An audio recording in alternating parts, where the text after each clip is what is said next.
It's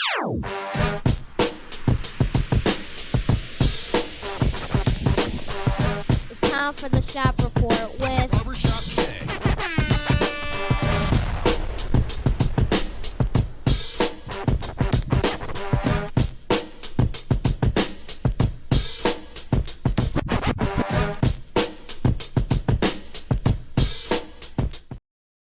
Hello, sports fans. Welcome to the Shop Report. I'm Barbershop Jay. I'll be your host for the day. Here's what's happening. Of course, we want to remind you the Shop Report is brought to you by Rocket Digital Media. It's the one-stop shop for all your digital marketing needs. You can look them up on Facebook at RDM Detroit, 1D, 2E Detroit, or you can slide on over to the website, rocketdigital.net. That's ROCKIT digital.net. And make sure when you're there, while you're there, you tell them the BSJ sent you. And for my folk out there in TV land, if you want to leave your questions or comments during today's program, by all means, please do so. And we will throw it up on the screen. And y'all know what's coming next. If you're one of them folks who wants to leave a question or a comment that's indignant or ignorant in nature, it won't be seen on this screen. Matter of fact, here's what you'll get. No sound effects, unfortunately, still. We are, oh man, I'm trying to tell you, yeah, Double J, I know. Listen here. At the end of the day, I done did my troubleshooting left, right, up, down, all the way around. And I think I done came to the conclusion that unfortunately I'm gonna have to come out of pocket for another piece of equipment. And if you all, yeah. I actually been kind of looking at the road. I definitely got to get another laptop. There's no question. Gully and I were discussing it the other day. And I might have to. Oh, that's been long overdue. Yeah, well, I mean, when you although that makes two of us, so that's all listen, right. Trust and believe. For all my folks that live in Ohio, Cleveland especially, if you all know who RITA is, that's the acronym is RITA, RITA, Regional Income Tax Agency. Trust and believe. The reason why we're not able to do the things we'd like to do financially for the P program up front and always out front, they send me a tax bill every year that it takes me almost about the whole year just to get out from up under. Trust and believe. Look them up. If you ain't got to, okay, well, I got you. You understand what it is I'm talking about. But in the meanwhile, unfortunately, again, come to the conclusion that we may have to just get new equipment, but that's neither here nor there. But as they say, regardless of the bill, now here's okay. So look, now you didn't even realize you kicked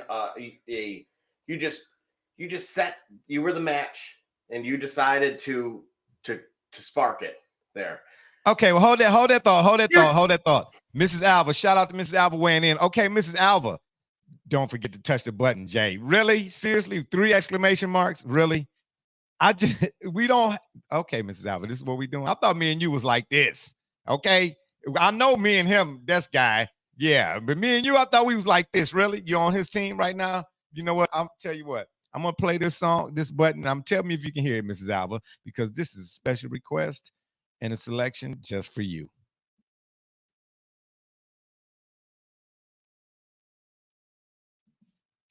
Still didn't hear it? Oh, unbelievable. Let me try it again, since you and Mrs. Alva are buddies.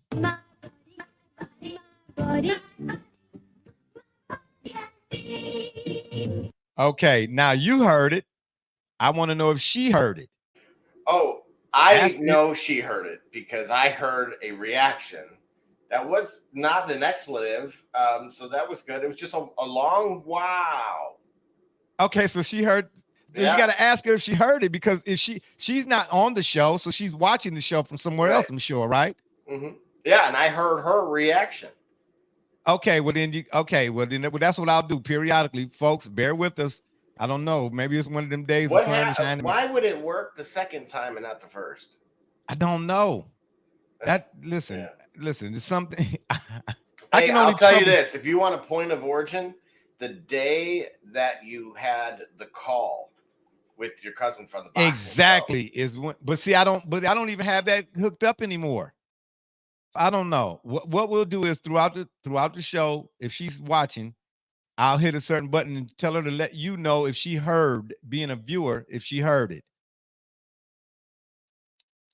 Yeah, your mic is muted. Well, okay. But anywho, let us start the show. Okay, I'm gonna hit a button that we usually hit when we start the show. So let's see. If you all out there watching or checking us out right now, if you all can hear it, hey, it's one of them days. But if you can't understand it, the show must go on. But anywho, let us start the show. Oh, well, I didn't even make the introductions. Oh, man. See, this is what I'm saying. Okay, no need to, right? Let's start the show. Did you hear that? Okay. We got 2 items on the menu for you today. Our first item on the menu is Hoop Central.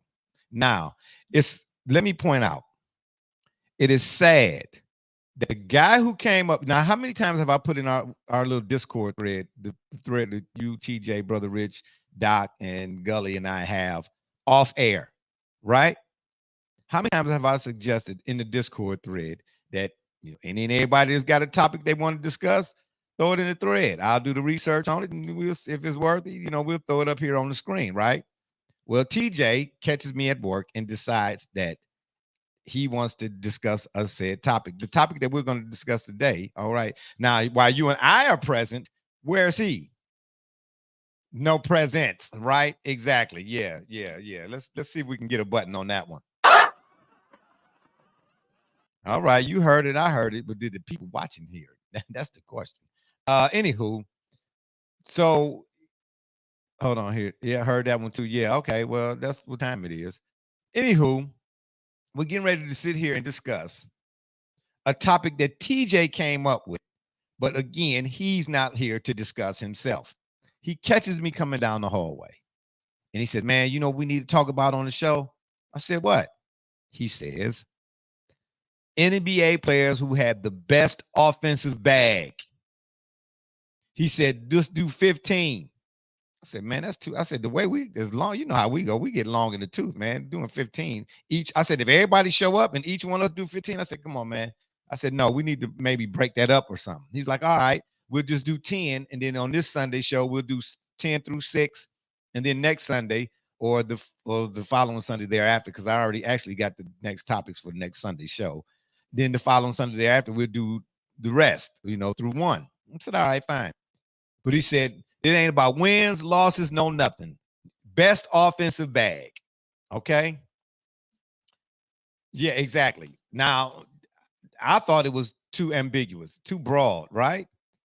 So we were in the locker room and we just started naming players. We had a nice little group, it was our debate session. You know what I'm saying? This is what we do. So it was a few guys in there. And of course, TJ was being TJ, moving the goalposts. You know what I mean? I'm so glad. Listen, training wheels are important. You know what I'm saying? Especially if you can't ride a bike. Okay, without them. But he said, I said, so wait a minute now.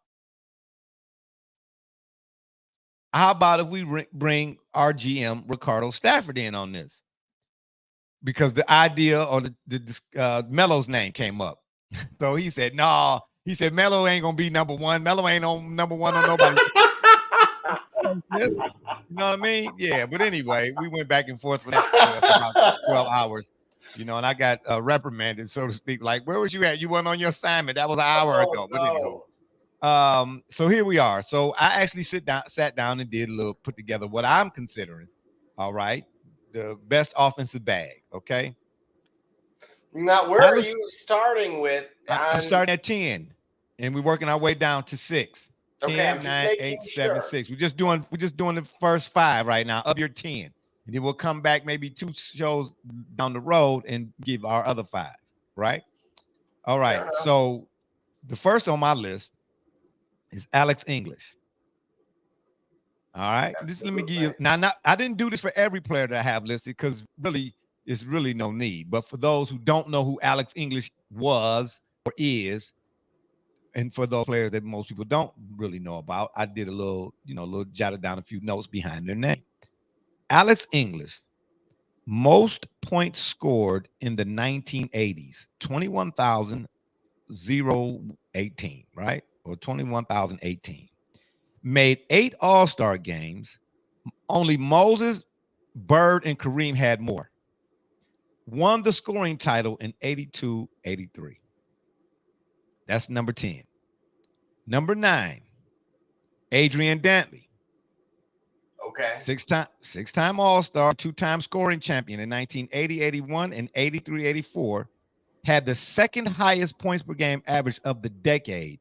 at 26.5, behind only Jordan. Number 8, Isaiah Thomas. Number 7, James Worthy. Number 6, Magic. At number 6? Oh, and you can flip, you can, if you want to, you can flip-flop the order on mine if you want to. You can put Zeke at number 6. And you can put Worthy at number 8 and put Magic at number 7 if you want to. Don't make me know, never mind. I'm just saying cats who had offensive bag.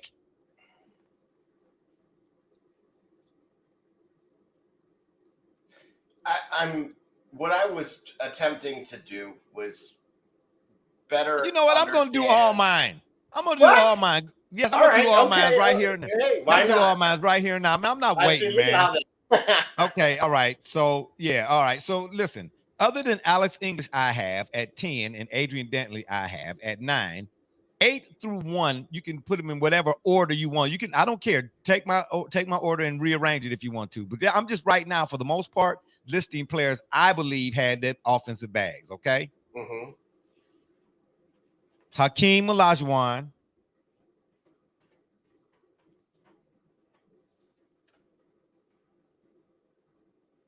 Brandon Roy,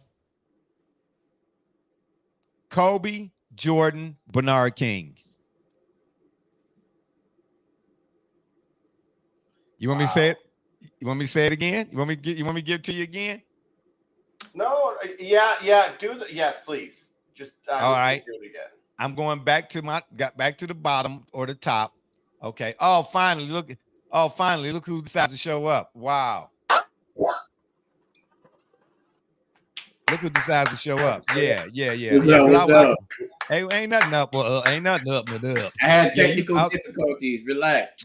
Man, you ain't had no technical difficulties. Man, stop it, I want to see how different these lists are, because I think they're going to be leaps and bounds. They couldn't be more further on the spectrum. That just, even off of what you said, I'm a little, not befuddled, but I am certainly intrigued. To say the least. Yeah, TJ. So since you just now joining us, I already threw out here what our first topic of discussion was, what our first item on the menu was, and that's best offensive bags. Okay. Yeah. Are you do you have your list? I got my list, but I'm making some. Oh no, ain't no but See this? No, absolutely not. To the HA hockey sticks. No, you came to me. This is the first letter in the alphabet. You came to me and gonna stop me talking about some, hey man, how we gonna do? And then you was all emphatic with your hands moving and all that. You're gonna do offensive bags. And I said, okay. And then we had a whole 25-hour discussion in the locker room about the whole situation. Now you're gonna talk about, I got my list, but ain't no buts about it. No, I'm going through my list again now that you're here. Okay, I was gonna do 5. Remember we said just 10 through 6? Yeah. I'm giving you all my 10 right now. So we doing the whole. Hold on. So we doing the whole list. I'm doing mine right now. So why you see he trying to get the edge on us, Double J? No, how am I trying to get the edge? All I'm doing is mentioning my 10, and then whenever you're ready, you can come back with your 10, either today or when we come back and do it again. I got my whole pool right here, but it's cool. Go ahead. Okay, so ain't that what you want to do? Ain't that what you said? Give the people more. Give the people what they want, Grandpa. Okay, then. So I'm giving them a 10. So what you want? What you saying? See what I'm saying, man? Come on, bro. Anyway, I'm gonna go through my list again. Now, I just told Double J, even though I got these two dudes at 10 and 9, they're gonna relatively stay there. Everybody from 8 through 1, you can take my list and rearrange it however you want to. All right, but I'm just more so than anything mentioning the players that I think of or come to mind when you say offensive bag. All right. TJ, you ready? I'm listening. Okay. At number 10, I got Alex English. And just for the players most people might not know, like Alex English and the other guy I'm getting ready to mention, I just wrote a little bit behind him. Everybody else, if you know that guy, I don't need to really say nothing except for whatever you think about that individual player. But for Alex English, most points scored in the 1980s, 21,018. Made 8 All-Star games. Only Moses, Brad, and Kareem had more, and won the scoring title in 1982-83. He had number 10. At number 9, I got Adrian Dantley, 6-time All-Star and 2-time scoring champion, 1980-81 and 83-84. Had the second highest points per game of the decade at 26.5, only behind Michael Jordan. And then where I said you can do with my list what you will, I got Isaiah Thomas, James Worthy, Magic, Hakeem, Brandon Roy, Kobe, Jordan, and Bernard King. Your list sucks. Okay, well, yeah. Double J, don't get quiet on him now. Don't get quiet on him. Yeah, don't get quiet. No. Go ahead and TJ, let's hear it. Yeah, let's hear it, TJ.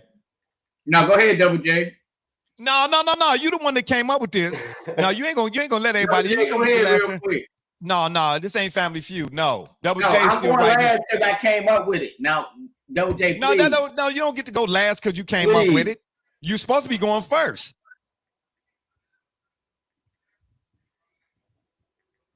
Come on. All right, 1, 2. Don't make me cue the Jeopardy music. 5, 6, 7, 8, 9, 10. Okay, since y'all want me to go first. And I got one bonus. See, this is what I'm saying. I can't have a bonus? Go ahead, man. No, go ahead with your list. Then we can throw our bonuses in after the fact. Come on, man. You wasting time, At bro. 10, I'm gonna put some old guy who played against plumbers. Oh, see what I'm saying? No. I don't know. No. Why you pick? This is my list, and this is my when I give you a sidebar, I can say what sidebar I want to say. Okay, because you gave up stats, I'm giving sidebars. Okay. Hey, okay, hold on. We got a comment. We're gonna get to your comment in a second here. Hold on. First of all, you can't give credit and then discredit all in the same breath. You're gonna pick up guy that got an offensive bag and then call him old and plumber and all of that. You can't do that. Don't do that. Hold on, let me get to this comment right quick. My man. Shout out to my man LBJ, baby, the real LBJ. I'm gonna hit a button. I don't know if y'all can hear, but I'm gonna hit it anyway. Yeah, he lost me at Roy.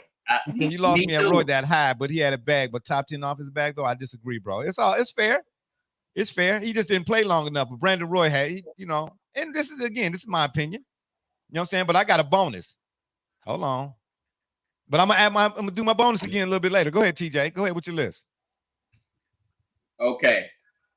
At number 10, I got an old bag. It's a Stop old saying. bag. Okay, yeah. Try to clean that up. Whatever. Can I get my list out, Jay? Yeah, come on, man. Double I ain't J, gonna let you be disrespectful. You still got executive producer rights over there where you could just push the button and mute him. Hey, listen. I wish I did. If Double J do that, he gonna get a pink slip. Come on with your list, man. At number 10, I have Larry Legend. Oh, wow. For cooking them crackheads in the 80s.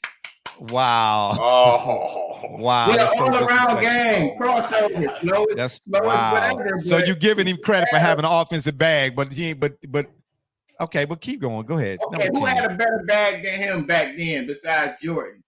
Okay, keep going. Dominique, maybe, but go ahead. Okay, I gave y'all Larry Legend, but at the rest of these, it's not gonna be that far back. Okay. At 9, it was a toss-up between. No. Who you got? Don't be tossing up nothing. Hold on. Yeah, there you go. The IRS is calling, even though they don't make direct phone calls. But okay. Okay, at 9, I got Tracy McGrady. All right. Okay. Killing your list already. Tracy No, it's not. McGrady. No, it's not. And after some hard deliberation, debate, back and forth with people, trepidation, hesitation, and all the basketball experts. Oh boy. I have come to the conclusion Carmelo has a deep bag and he deserves to be in this top 10. What? That's right. Oh, So at number 7, I have Carmelo Anthony. what? Yes, Mr. Triple Threat himself. Wow. Wait till I tell the fellas this. Leon, I hope you're still listening. You see how he do, right? Okay, go ahead. Where we at? Number 6. No, you said Bird, McGrady, and Melo. Right, we at number 6. Should be at number 7.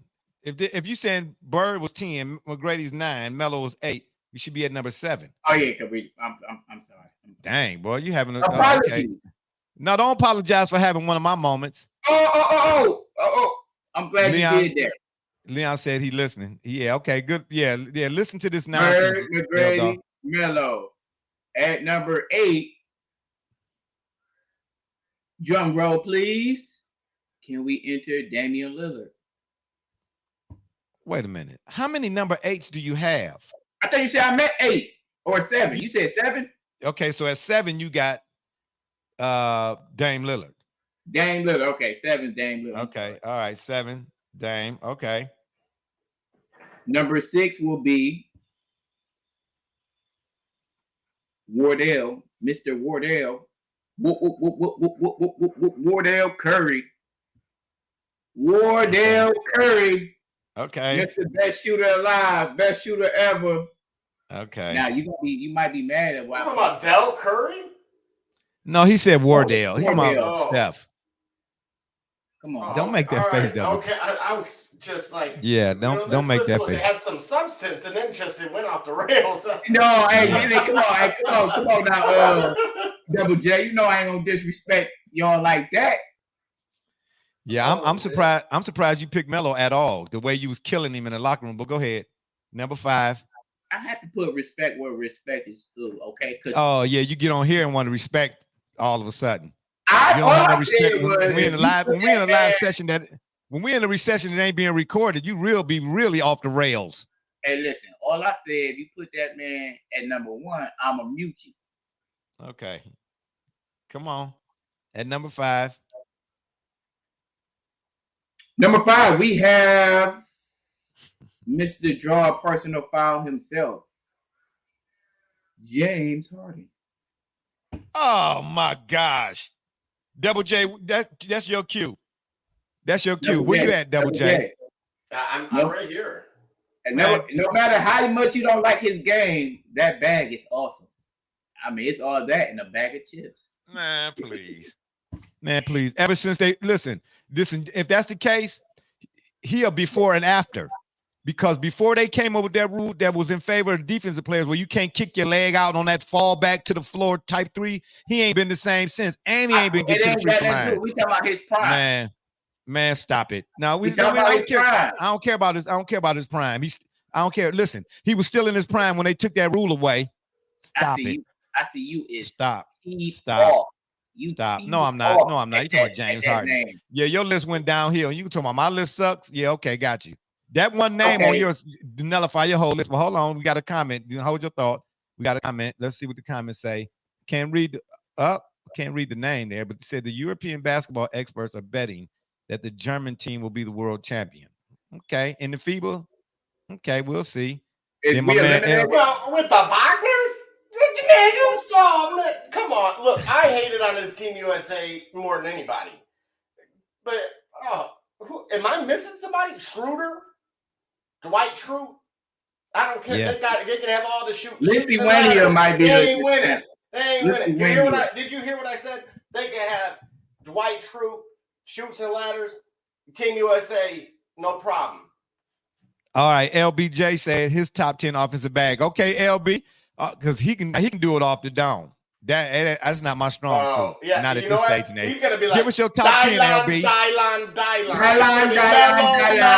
Mellow. That's it. Okay.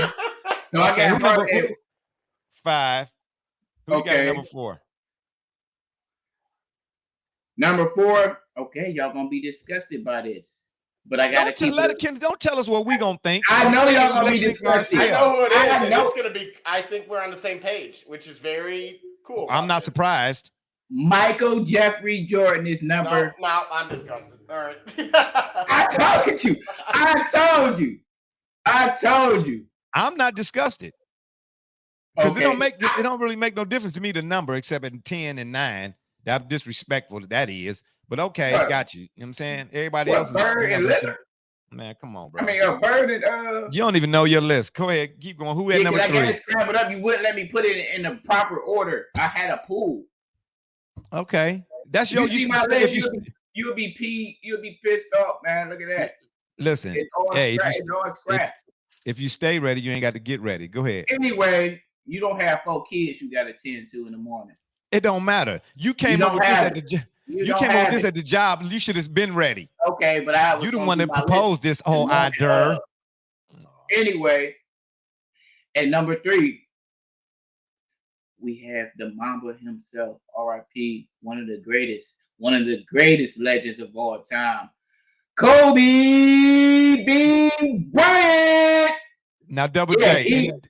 And he's over Jordan. You know why? Because he surpassed him. Plus, he have all the moves that a guard has. You know what I mean? Jordan ain't have a crossover. He knew how to get where he wanted to get, but his crossover was limited. Wow. Leon, LJ, I hope you listen to this. I hope you listen to this. I hope you listen to this, LJ. Then you understand. Now, Jordan did have the push off, but I mean, that's really a cheat, but okay. Yeah, anyway. Well, I mean, anyway, I know somebody got a forearm shiver. Well, you know who at number 2, right? Okay, whoever at number 2. Who at number 2? The greatest of all time, the king. Hey, look at this gesture right here. Look at this gesture. Bah! LeBron. So you wear a helmet. James. So what? You wear a helmet, man. Offensive player. You should have wore it today. That's what you should have did. You should have wore it today. Yeah, put your helmet back on and go bump ahead. The greatest offensive player goes to the former Cleveland Cavalier, the former Boston Celtic, the former Brooklyn Net, now currently sitting with Luka, Kyrie Irving, the number 1 bag of all time, the little fundamental, the best crossovers ever, the best layup package ever. And he one of the clutchest players in NBA history. His layup clutchest shots in NBA history. His layup package. Kyrie is the number 1 offensive bag we ever seen in the NBA. It's not even it is close because you got a lot of But anyway, he is. You said hold on. First of all, you said we've ever seen. You only 22 years old. You only 22 years old. I've seen more than you have. And while I respect Kyrie's offensive bag, you can't name a person who got Tim Hardaway. Tim Hardaway. No. Tim Hardaway.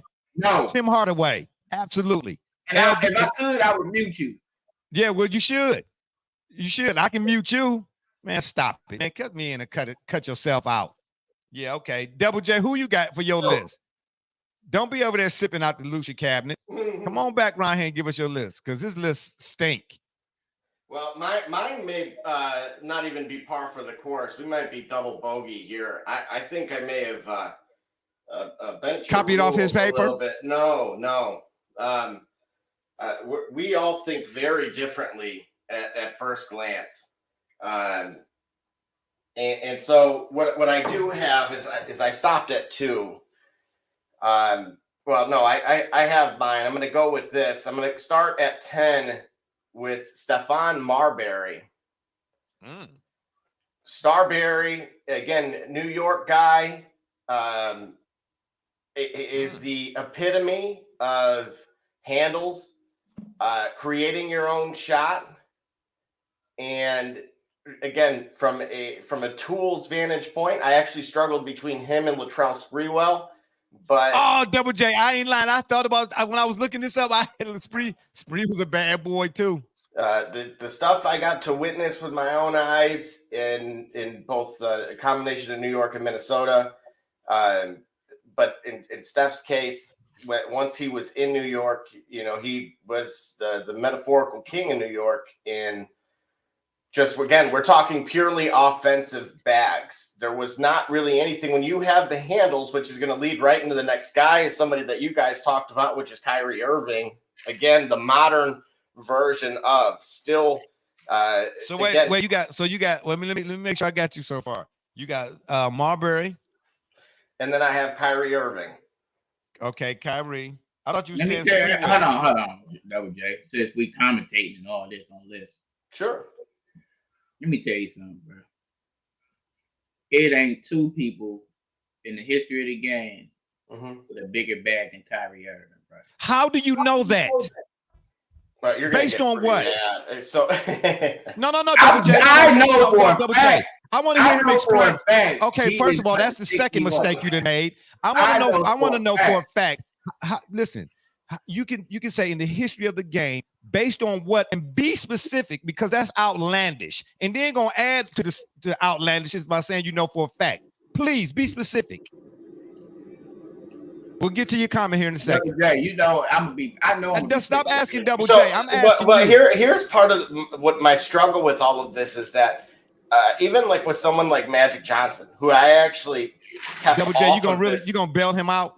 I really kept him off. I kept him off the list because Paul Westhead. I can't put a guy on there that averaged 14 points a game, but at the same time, he was punished for multiple years by the system with Paul Westhead. Oh my goodness. Leon just put his top 10 offensive bags. Oh, before I show this, go ahead, Double J, finish your thought. Hold on, before you show it. Oh my gosh, LB, I'm about to put that up there. Hold on. You know what I'm saying? Woo! Double J, can you see it? I sure can. You see who we got listed? No. I can only see the other one. Oh, okay, got you. Yeah. You mean every one I actually put up? Yes. Okay, all right, hold on. We get LB. We about to get to that in a second. I want him to, because LB, you heard what he said. Did you hear what TJ said about no other player in the history of the game got a better offensive bag? This is what I'm talking about, man. What are you basing that on? When it's not TJ ain't the only type of dude. He ain't the only guy to be saying stuff like that. It's a lot of other dudes younger than us that be saying that kind of stuff, and I be asking them, what are y'all basing that on? If you have not seen these players in their entirety, then you cannot use history in that expression or that statement of the game. Stop it. Go ahead, Double J. Finish your list. I ain't trying to hear that. Yeah, go ahead. Finish. Yeah, I know he ain't trying to hear. He don't want to hear the truth. Well, and that leads to my next, which is actually Jamal Crawford. So again, somebody that I was struggling with Crawford and Larry Bird for real. And again, what I'm trying to balance is the true essence of just the word itself, which is a bag.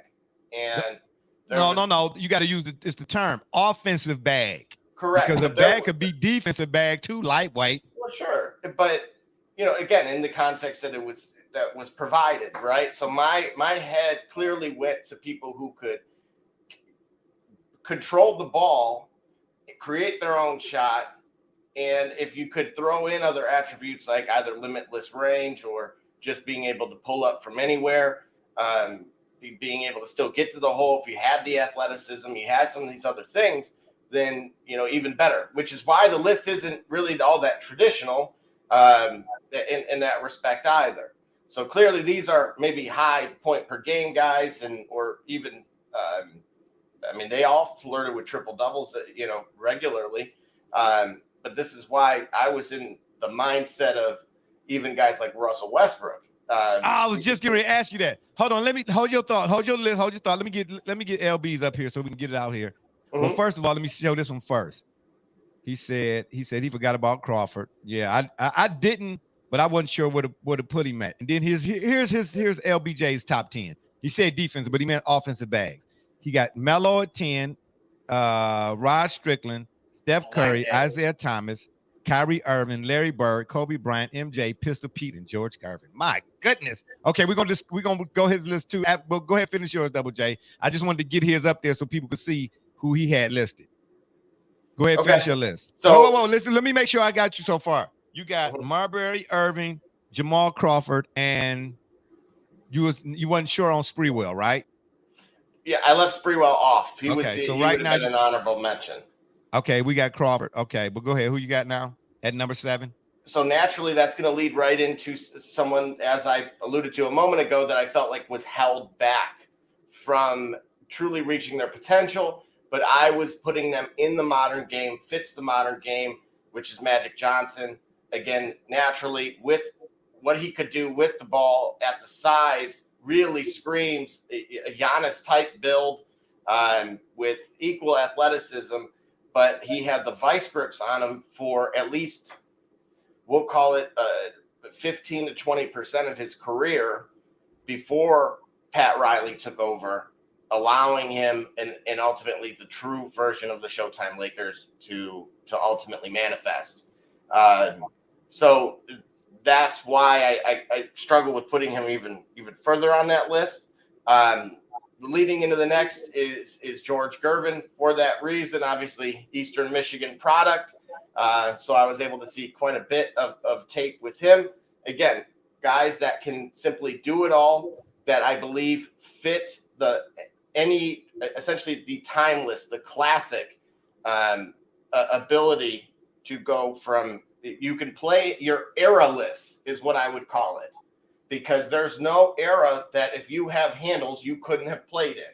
If you can create your own shot, you can get to the hole, you have limitless range from anywhere, you're not going to have a problem playing in any era. Okay, so let me ask this then. Do you think on any list, if we ask anybody else, that Larry Johnson would be on the list? Grandmama, who got Yes. $85 million from what was that, $85 million from the New York Knicks? Somewhere in that ballpark.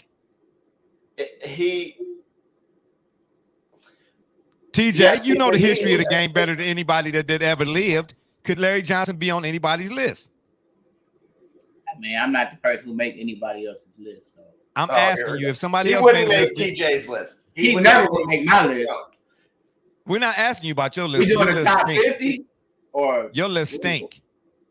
It's better than your list. Your list is, man, please don't tell me any list Double with James J. Harden I is ain't like gonna any back team and forth. James We wanna- Harden on it. It won't finish ever the win a list. championship. We Any discuss list with James lists. Harden on it. Hey, listen, we discuss lists because at the end of this, what you don't know is when he done with his list, we gonna go 10 from 10 to 10 and discuss those lists, and 9 to 9 to 9 and discuss those lists. You don't want to do it because you know your list won't hold up.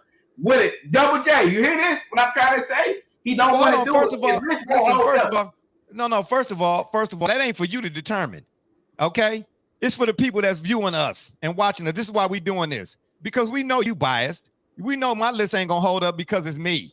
I could have put all the greatest players on my list right there. I could have had every player on the list that you had on your list, and you would have said, your list stink. Not because of it's my list per se, but because it's who's listed in it, and that's me. So you biased anyway. So cancel yourself like culture. We had the same cancel yourself list. right on out. That's if what we you had need the to do. same exact list in the same exact order, I know and my you would list. say my list. I know my list wasn't nothing. That's what I'm saying. If me and you had the same list, I know my list was trash. So now I got to throw all my lists away and come up with Exactly. That's what I'm trying to say. But so Double J, go ahead.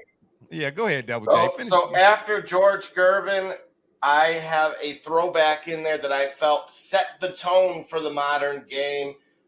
It leaves, unfortunately, too many what ifs, which I could have put him at 8 for this reason, but I have him all the way down here, which is actually, thank you, LB, for even proving how far really someone could value him, which is Pistol Pete. Again, it was almost like you took Steph Curry and put him in a time machine and and threw him in the 80s. And you said, what would he have done? Or what could someone with that caliber or that bag do in that era? Well, we had. Now that's twice. That's twice Pistol Pete done been on the list now. But let him tell it. Where he at? Let him tell it. He's a plumber. Look, TJ, I get it, but I think Pistol Pete, again, is era-less. I think he could play today without a shadow of a doubt. I think he would thrive today. It wasn't no three-point line either when Pistol Pete was hoisting. It wasn't no three-point line. Three-point line and see where those it's almost like adjusting for inflation when you look at his numbers, incorporating the three-point line. Here's my problem. It is scary. Here's my problem. We got somebody else coming to the party. Oh, shout out to Gully. My goodness. I guarantee you this list is going to be completely ridiculous. I'm getting out of here. Okay. Listen. Well, what you gonna bring it up for if you gonna run? Yeah, be like LBJ. Bye. Here's my problem with Pistol Pete. the caliber of defender was defending back then. Oh my gosh, man. You say the same thing You about guys Larry are gonna Bird. hate my number one. That's Double all. J. Hold on, Double J. You say the same thing about Larry Bird, TJ, whenever we be having debate at the job. You say Larry Bird is a plumber, but you got him on your list.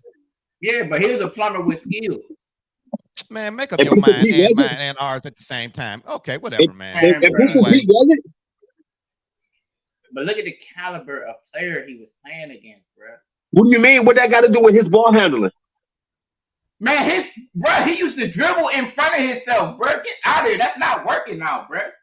This little stuff right here, that's not working now. No. You can't do that, bro. You can't do that. That's to suggest that. Well, see, all right, look. That's to suggest that if he was in this era, he would continue doing that. Mm-hmm. See, that's the thing about it, man. When people be talking about what happens now versus why it couldn't work, like when you say, okay, LeBron James would smash everybody in the 50s and 60s and 70s. That's obvious. That's stating obvious because the foundations of his game was built upon the mastery of generations before. So of course you could take LeBron or even literally thank you for saying now. But here's the problem. No. All these no. Wait a minute. I wasn't done making my point. Let him finish making his point. Listen, you actually let somebody let you finish. Let me rebuttal after you finish and don't try to stop. But that's to suggest that if you took Bill Russell or in my opinion, if you took Kareem and Wilt and you put them in this era, knowing that they probably physically would probably be a bit limited. But if you gave them time you gave them a camp or you gave them a year or two to train, that they wouldn't be able to has a depth skill wise for this era.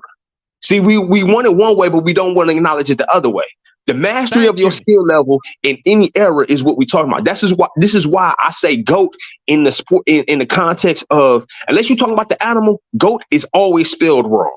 It's always misspelled. It should be the greatest of the era. Thank you. GOTE. Well, okay. Right. No, I'm not disagreeing with you at all. And truthfully, that's what was so. I felt like, again, I didn't want to be disrespectful in not feeling like I don't. Well, I'm glad somebody here I'm glad somebody here got a problem with being disrespectful. Look, you could easily make a list with Hakeem on it, with Kareem on it, and no one may bat an eye, right? But they, unfortunately, the post players, even Shaq, right? That as Gully's pointing, they didn't have these jack of all trades type of things. They were masters of one particular thing, and that was enough. But we've seen what if Shaq would have continued his career, which in the modern NBA and today's NBA, when he first came out of LSU into Orlando with the handles that he had that were on full display, not just in an all-star game, not when he was just joking around, when he was dead serious inbounding the ball and going up to half court. Coast to coast. Yeah, he had no problem doing that against Michael Jeffrey Jordan. And so that tells you everything you need to know, but that's why it's something that there's too many what ifs there for me, at least in the context of a list. And what's my thoughts on the what if? Because this guy over here down below you, he live off. He based 95% of his 90% arguments. 95% of his 90% arguments are based on hyperbole. And if you don't know what hyperbole is, go and look it up. My man LBJ said Pistol Pete in this era and rules. This is where thank you, LB, for the specificity. Yeah, it's a word. I'm not about to spell it. We ain't got that kind of time. This era, he said, and the rules. Most people, when they do these comparisons, they're looking at what you have now versus what was then and want to put that back there. No. I've always said, anytime you're going to make these type of debates or comparisons, give everybody the same shovel. You can't say, send him out there with a shovel, and this guy got a snow plow and say, man, that dude shoveled the driveway faster. Obviously, give everybody the same set of rules, and then let's see. But we can't do that, so it's hyperbole.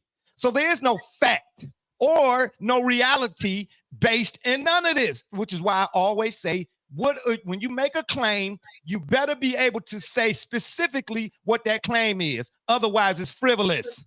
Or anyway, you're gonna hate you're my wrong. next pick. You're wrong. It's frivolous. You're It's wrong. frivolous. Go ahead, Double J. wrong. Finish your list. You're Finish your wrong. list. Okay, just to go quickly here, that leads following Pistol Pete is LeBron James. He is. And what number you got LeBron on your list? At I believe 4. Okay. Yeah, we're about. You ain't even got him at number 1. Pause. What is this list? Hold on, Gully. Listen. This is to let you know how your boy TJ be all over the place, right? But anyway, this list is, and he proposed the idea. He came up to me in the locker room and said, we need to talk about best offensive bags. He said, no wins, no losses, no nothing else, just who got the best offensive bags. I said, oh, okay. Then he said, let's do 15. And I said, no, man, the way we get down, man, that'd be too long in the tooth, man. I said, we do 10 and we break it up in the halves or whatever it is. And then we went on to talk about if Carmelo's number 1 on anybody's list, he going to be muting them. He want executive producer control. He want to be CBS. Okay. I don't know, Gus Johnson or somebody. I don't know. So wait, but when we talk about offensive bag, are we looking at in the context of if you had this player playing one-on-one, or are you looking at their offensive game all as they play? Above, in my opinion. That's all of the above. Yeah, all of the above. So offensive bag is being able to score for yourself and to make scoring plays, right? So like good assist handlers, right? Hold on, Gully. Hold on. I'm glad you said it that way. Wait. Say that again. You talking about guys who are able to score and get for others, right? Is that what you're saying? Yeah, that's what I'm asking. That's what I'm asking. What the context is? Okay. Listen, if that's the context. Hold on, Double J. Hold on your thought, please. If that's the context, what Gully just proposed, then let me hit y'all with this. Because guess what? It's a guy that I mentioned. I was hoping somebody would go down this road because I ain't wanted to come from me to hear TJ's mouth. Then that's the case. John Stockton is the guy. Because check this out. John Stockton has produced more points than any player in NBA history. Between his 19,711 points and his 15,806 assists, he has produced 51,323 points. No other player is over 50,000 total points. Okay, but this has nothing to do with assists. It has to. I just asked that question. Listen, that's why he asked the question. That's why I asked the question. His distribution. No, TJ, and I asked it because it wasn't even a loaded question because I was asking. Let me. No, let him finish. No. You're not going to keep cutting me off every time I'm about to say my opinion, man. Listen, let me finish. Okay, listen. How come he can't finish his? Because he said what he said. I got to rebuttal to that. Okay, go ahead. You can't if you're gonna incorporate assists, then you can take you could take Kobe off this list because now you saying if the assist is just as valuable as the person scoring, yeah, John Stockton, TJ, CP3, I'm not saying that at all. But no, that's why I asked the question. No, seriously. Like, no, for real, it wasn't. I seriously asked the question: if this is a component, is assist, is the ability to create scoring? I'm sorry. Go ahead, TJ. No, I'm saying I see what you're saying, and they tried to put a new narration on my No. Look, my list doesn't say anything about distributing the ball is a part of it, but it is not being weighed higher. Excuse me, my bad. I done cussed. That's okay. I done cussed. Okay, go ahead. Well, go ahead, Gully, finish your thought. No. It was just asking a question because I'm gonna let y'all get to y'all before I get to mine because mine just changed instantly. But go ahead. Okay, so then we're not including assists. Hang on a second. Look, that what you value individually, right? When we said was a bag. A bag can be a multitude, right? We talk about in baseball, they say a 5-tool player, right? Exactly. They know what those are. So if distribution, look, you're making a sauce. What is in, you may have more garlic than the next one. You may have more peppers than the next one. What you guys are doing to weigh that, because my list does simply put, LeBron can pass the dark. I almost swore too. LeBron can pass the ball. And as easy as it is for him to create his own shot, where again, he has some attributes that just simply were arguably unseen and unheard of, and that we got to see as he progressed throughout his career. But passing distribution was never a problem for him. If anything, that's what differentiated him from some of his predecessors, arguably to a fault. So moving on to the next, which is one of his predecessors, if we want to call that, is Tracy McGrady. In terms of a guy who could absolutely break your ankles and make you, look like the slowest person on earth, leave you like you was playing freeze tag, and could pull up from anywhere. Someone in the modern NBA who scored an absurd amount of points in literally seconds. There's only two that I've seen, Reggie Miller being one, Tracy McGrady being the other. And I couldn't believe what I watched in that game, in that playoff game with Houston. He was an absolute animal. And had it not been for injuries, it's not really a lot of what ifs with me. It's what happens if Vince Carter, his cousin, would have deferred a little bit more in Toronto. They've had the documentaries on that. It could have absolutely been something very special. They even had Master P on that team, at least in the preseason. So they, yes, Chef Curry better be on that list. I hear you. It is. Doc weighed in, y'all. He said, Doc says Chef Curry got to be on that list. Yeah, Doc. Come on now. You're not gonna have no list of this sort and Chef not be on it. Go ahead, Double J. Finish out your list. Gully, you getting ready over there? How many times did Steph Curry break somebody's ankles? A few, quite a few. Yeah, a lot. Ask Chris Paul and LeBron James in the playoffs. Exactly. Yeah. Hang on a second. So now, well, look, I know what I see with my own two eyes, which was a guy who could create his own shot from literally anywhere from half court. Yeah. I can understand how the one creates the other. And so dare I say I am devaluing him for that reason because of his ability to pull up from anywhere. Why would you devalue that? Respect that more than I would the next guy who really didn't have that in his arsenal. So they really had to break you down, meaning their handles were that much better. You were okay. I get where you're going. I get where you're going with that. That's where I'm kind of valuing it. True handles for that reason. If that dude couldn't shoot from 60 feet, would I even be this close to him, not letting him breathe at all? No, I probably wouldn't be. So again, and I love the guy. Okay. So I definitely understand what you're saying right there. I do too. I'm going. I don't know. I think it's a loaded statement coming from TJ because with all that understanding, I totally disagree with you, Double J. But go ahead. Let me let you finish. No, I get it. You absolutely could. That's okay. Okay, go ahead. I ain't say I agree with him, but I understand what he's saying. Yeah. Okay. Because they gotta do extra try to do extra just to stop him from shooting. So it's gonna take a toll on stand in front of the defender. So. Well, go ahead, Double J. Who you got? Who is it? Well, following T-Mac is Kobe. And then, again, simply put, we know the numbers that he put up. Yes, high-volume shooter, but just could do it from pretty much anywhere you asked for. And if you challenged him, he took it personally, like Mike. And so leading into number one for me, which is going to ruffle everyone's feathers because we just simply don't see enigmas, anomalies like this, which is a 7-footer with handles. Oh, he getting ready to say Kevin Durant was the first player. I thought you was going to say first step Chad. I was no, you're tripping. No, you tripping. You were going to say Victor Wembanyama. All right, listen. Okay. Hold on. LBJ said y'all got. You said LBJ said you got a valid point. Double J. He is built. His handles are like a New York guard with the shooting potential that just you see from a Steph Curry. There's a reason why he was Mr. Automatic both at Texas and then of course into Oklahoma City. There's a lot of things. There's not a lot of things rather that this man could not do.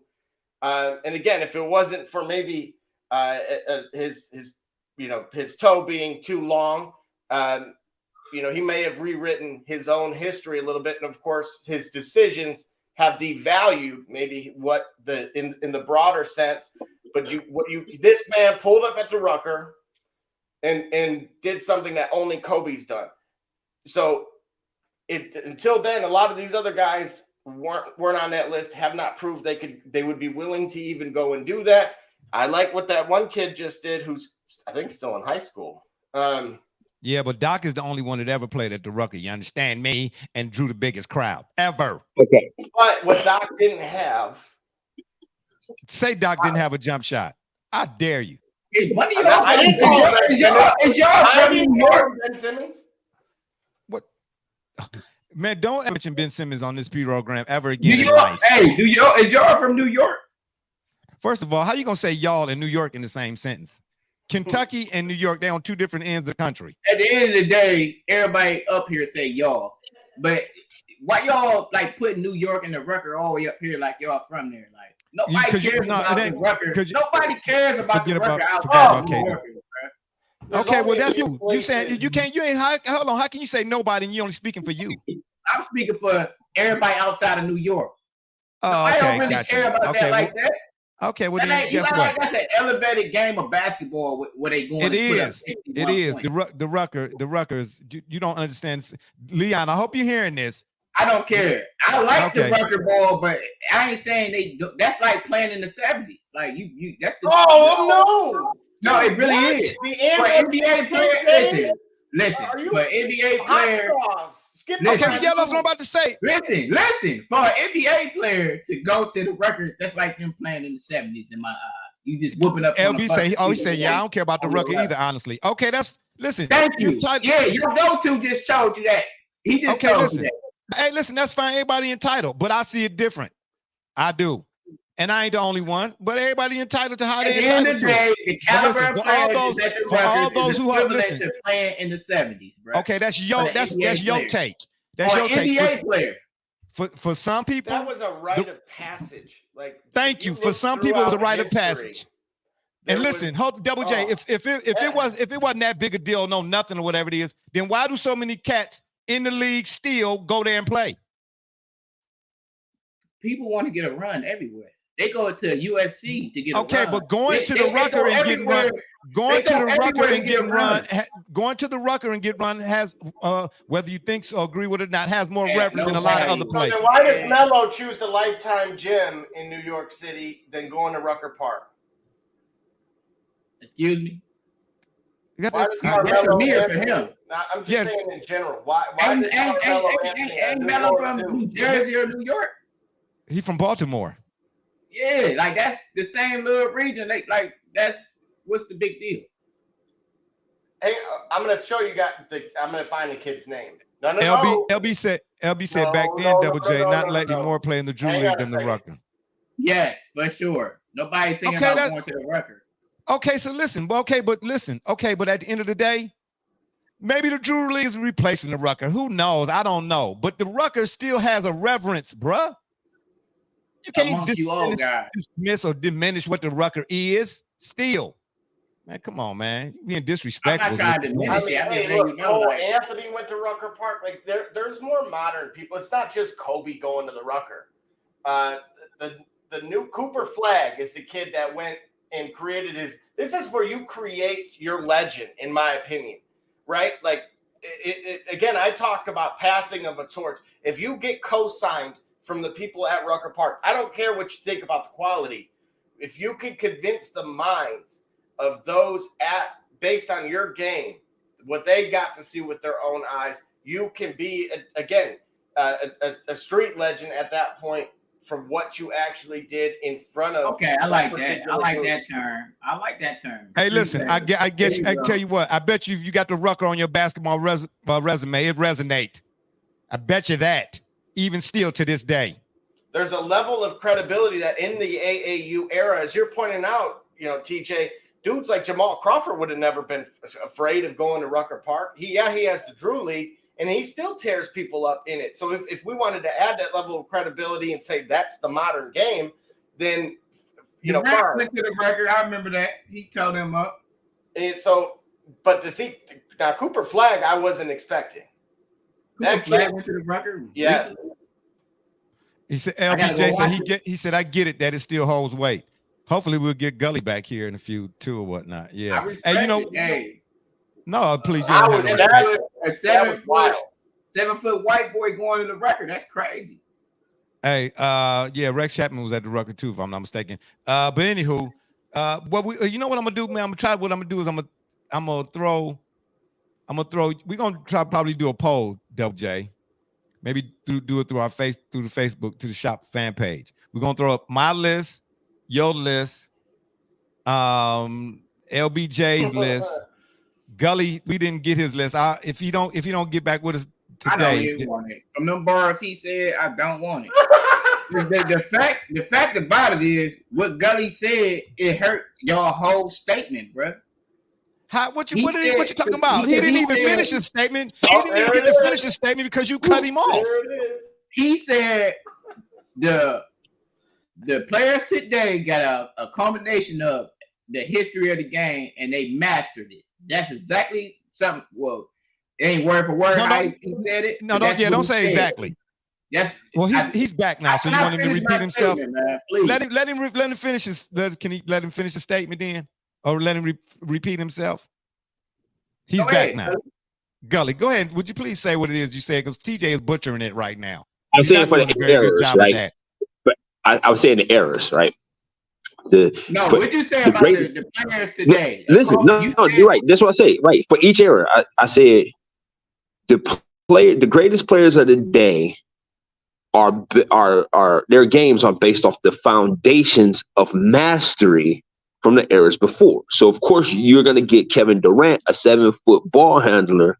In this era, he's going to be probably a greater scorer than a lot of the greats in other eras because the foundations of this game was built off the mastery of the eras before. So he watched the mastery of players playing in the previous era, and then he went and practiced that, right? So for example, Steph Curry's shooting ability came from watching the mastery of people like his father playing before that. So by default, you're gonna get you stand to get better talent, purely better talent as the eras progress. You're gonna get better players. But you can get better. Right, you can get better tangibles from players because again, their game is built off of the. Listen, you can't say no, because you're not going to always get better players because when we talk about a basketball player, and think of it this way, right? You've played enough of any sport, TJ, to know that you've beaten guys who are better skilled than you. Okay. Can you ever say that you beat a guy that was better skilled than you, TJ? Yeah. Why is that? I won. You said, did I beat him in the game? Yeah, I beat him in the game because how does it stand? So if you know for yourself at any significant level of skill, and I don't want to talk about chess. I'm talking about basketball, even in chess. In any one of your skill sets, you have opportunity. You've experienced games where you've beaten a player, or you've beaten a player that you could, if you're being honest with yourself, was probably had a bit more in this bag than you did, right? No, let's put it like this. I've beaten players that have taught me how to play the game. So this applies right to the ruling, right? To what you're saying. These players. No, it doesn't. Yes, it does, because you said these players today learn from what they seen from the older players. Well, I did that in chess. And I whooped on somebody at chess who taught me how to play because I took a combination of his skills and added it to my skills. And now I'm a better player than him, in my opinion. Nah, that's not what I'm. Okay, all right. I'm not about to. I don't want to parse it because I don't want to like I'm parsing. What I'm saying is, on a given day, bro, you've been in I don't care if it's dodgeball. You've been in a game where you've beaten a guy that had more to his bag than you did. Right, that's true. All right, so why is that? A better offensive player? Yeah. Yeah, I have. Because I'm a good defensive player, though. Because on that day, though he had a better bag, like we've seen it in boxing. We've seen guys. I've seen, for example, Winky Wright beat Felix Trinidad to death with a jab. And Felix Trinidad had a much better offense. What I'm saying is simply having better talent and better skill is not going to always equip you to be able to win on a best of 7 because there's something more to that.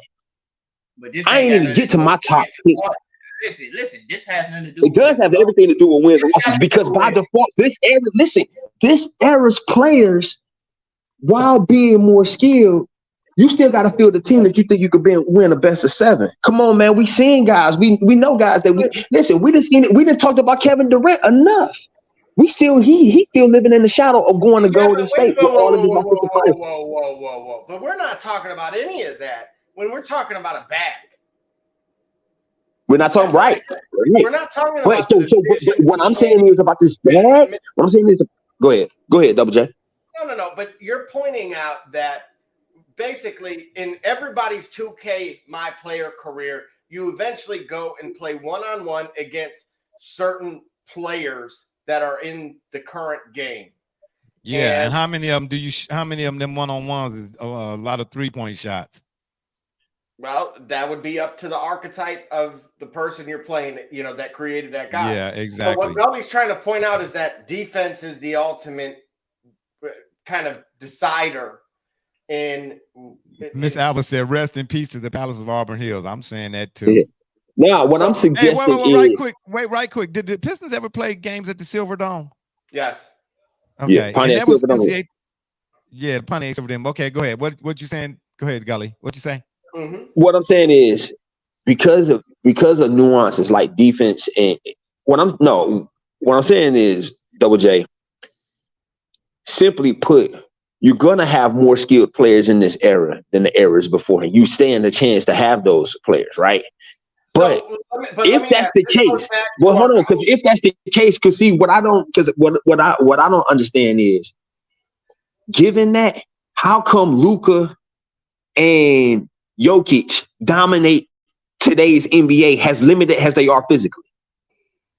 They should not dominate this era because their offensive bag, because they're playing against they're playing against a higher amount of athleticism in this era than in the eras before. Remember, they ain't playing against plumbers in this era, TJ. No. What does athleticism got to do with skill? Apparently, it's applied because skill is applied to athleticism. See, what I'm saying is, they should never see how fast crackheads work, according to TJ. So, don't do that. Listen, that is applied athleticism. That speaks exactly to my point.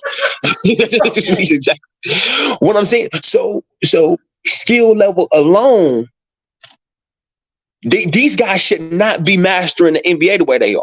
Luka and Jokic. They shouldn't be. You don't even think like that. Because nobody think athleticism has to do with skill, bro.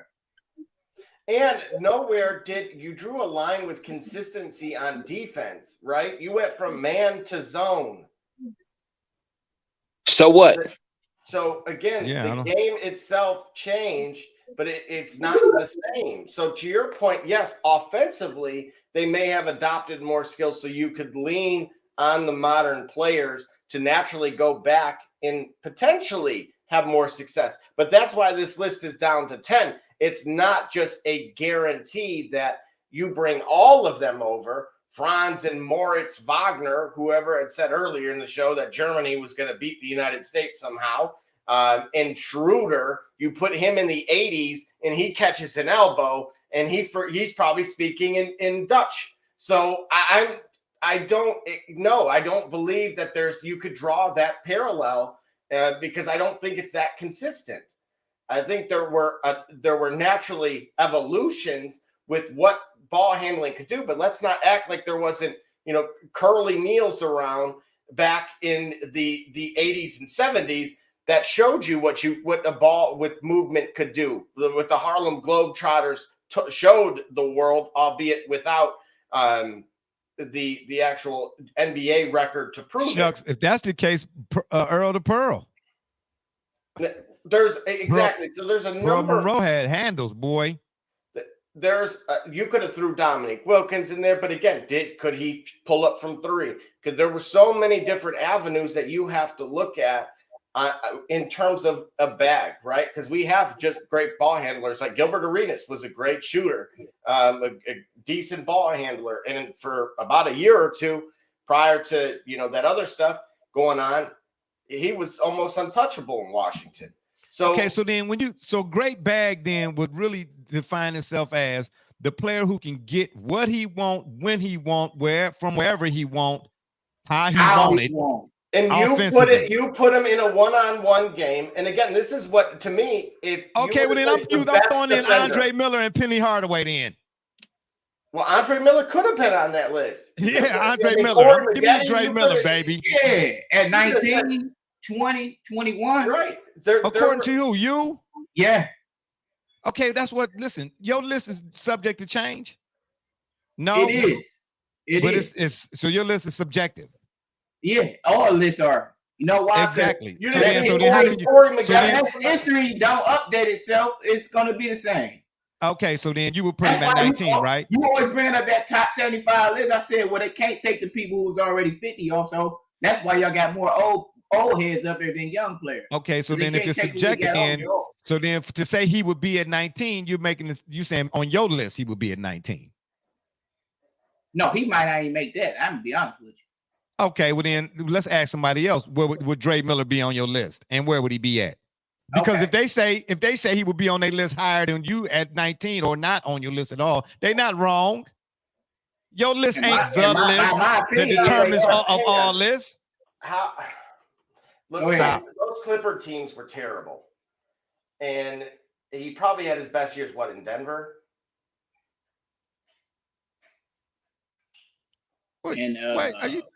Wait a minute, the 76ers? Well, no, you talking about Dre Miller, right? Yeah. Okay, when he played with the Cavs, true enough, you could get family meal tickets, and sit next to pigeons in the, Gund Arena. He led the league in a whole bunch of categories. I remember at least 1 year when he was with the Cavs. So is that where we're gonna say that was his best year? Whereas rookie? No. I'm talking about when you talk about players who could get whatever they want, when they want it, from wherever they want, and how they wanted it. Offensively, Dre Miller was one of them guys. As was Brandon Roy. Him then was it because of DeJuan Wagner? Oh, they moved. Man, this is the Cavs we're talking about, man. Do you know who Ted Stepien is? Okay, well, you need to look up Ted Stepien. Okay, a lot of players get moved. You had but a lot of players who fans think shouldn't get moved because management be mismanaging, like the Guardians, for instance. And I'm not sidebarring all the way down the street just for a hot, quick second. The Guardians. You got Brandon Roy. You got Brandon Roy on your list over Damian Lillard. Anyway, whoever I got on my list, it's my list for a reason. Like I said, the Guardians was a game out of first place and traded half the doggone team. And now all of a sudden they 5 games out of first place or whatever it is in the Central. And they went and acquired everybody's pitchers from whatever staff it was. Make up my mind. Yeah, exactly. So yeah, management make decisions that are befuddling. Okay, just like Staley for the Chargers in 4th downs. Okay, so we don't know why. So we all agree my list is the best list. No, we don't all agree that. Exactly. We don't all agree. Yeah, look at Double J like, huh? What? I think Leon's list was better. To tell you the truth, I think Leon's list was the best list. For real. I had about 20%, 30%. I've got to find his. Yeah. How many was on Leon? But again, Isaiah Thomas, look, I love Isaiah. I'm clearly get a piece of the championship.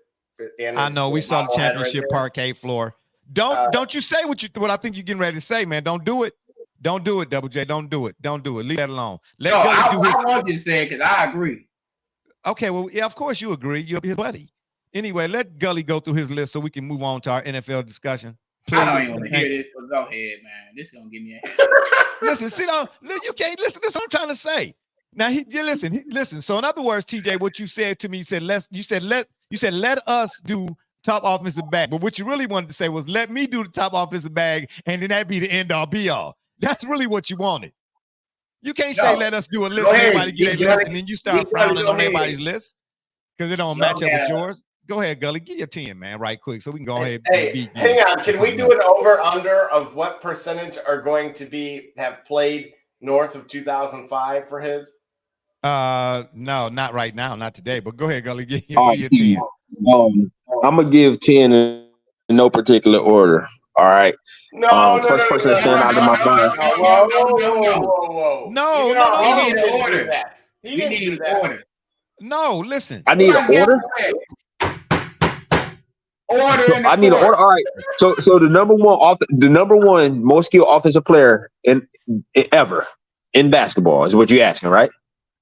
No, Right? no, no. I, This is what we hey, do? look, No. I We used said, the listen. word complete. I said an Yes. anomaly Complete? that could had the handles. Look, if you were the Monstars and you were trying to take the talents and just blend them into one offensive bag, they were only going to have it was going to be Michael Jordan versus their combination of whoever they grab.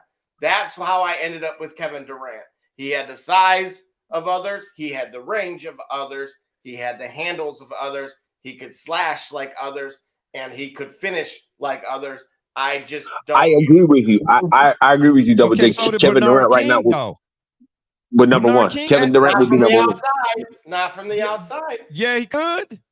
He could pull up No. all day. He could pull Listen, up. but see, here's the thing, though. Here's the thing. But That's what I keep trying to tell You people. want to blame Dr. J on that? No, I'm saying guys like Bernard King, if they didn't shoot the three ball to the same tune as guys like a Kevin Durant is now, it's not because they couldn't do it.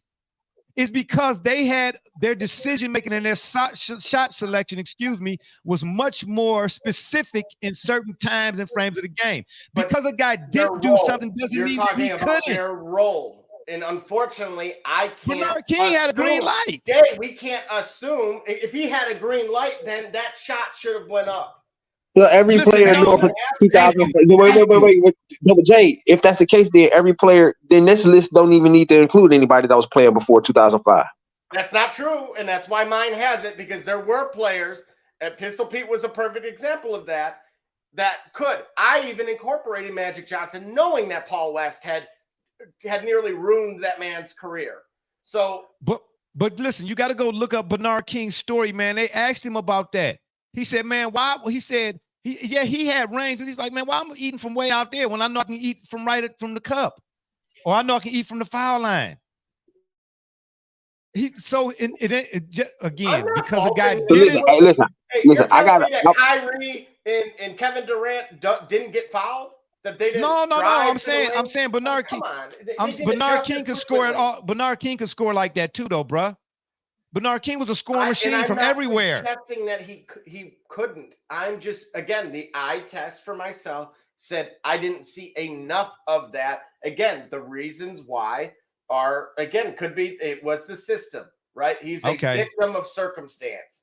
And that's why I had to leave him off, because I could only go off of what those actual numbers Let me go to my list here. Real quick. Let go to his list, man. So all right. We said offense, right? Okay, so offense. Okay. So it's going to be offensive bag. Remember, that's it. Those are the only parameters. What you value. All right, offensive bag. Okay, cool. So here we go. Real quick. It's very simple, Neil.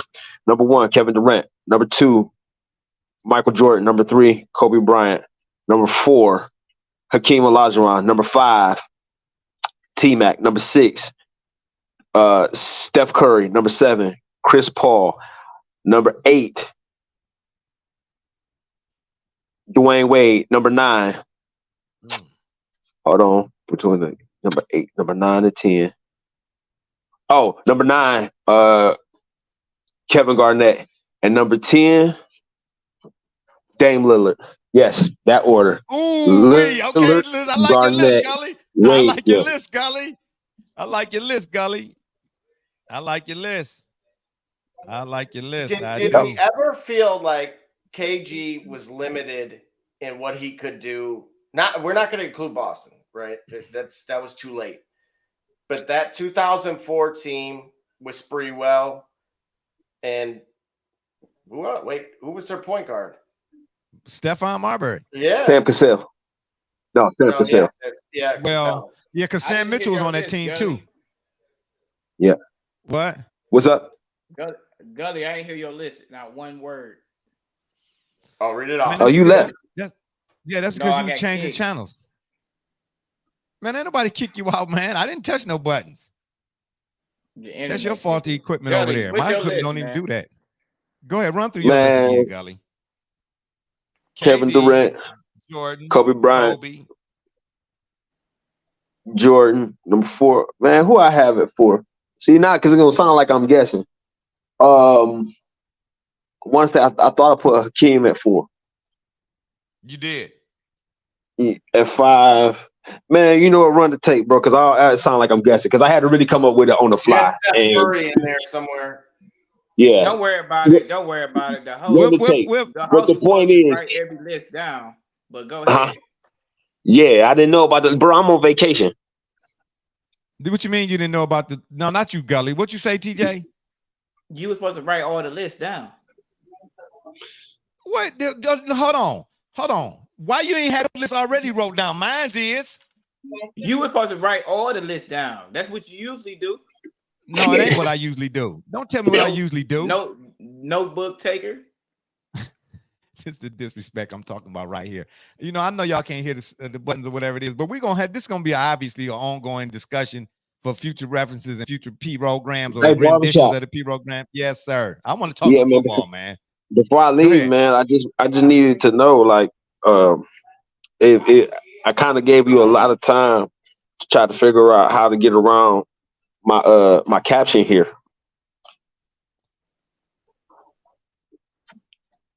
I mean, I saw that, man. I'm not addressing that NBA World Champ. You live in America.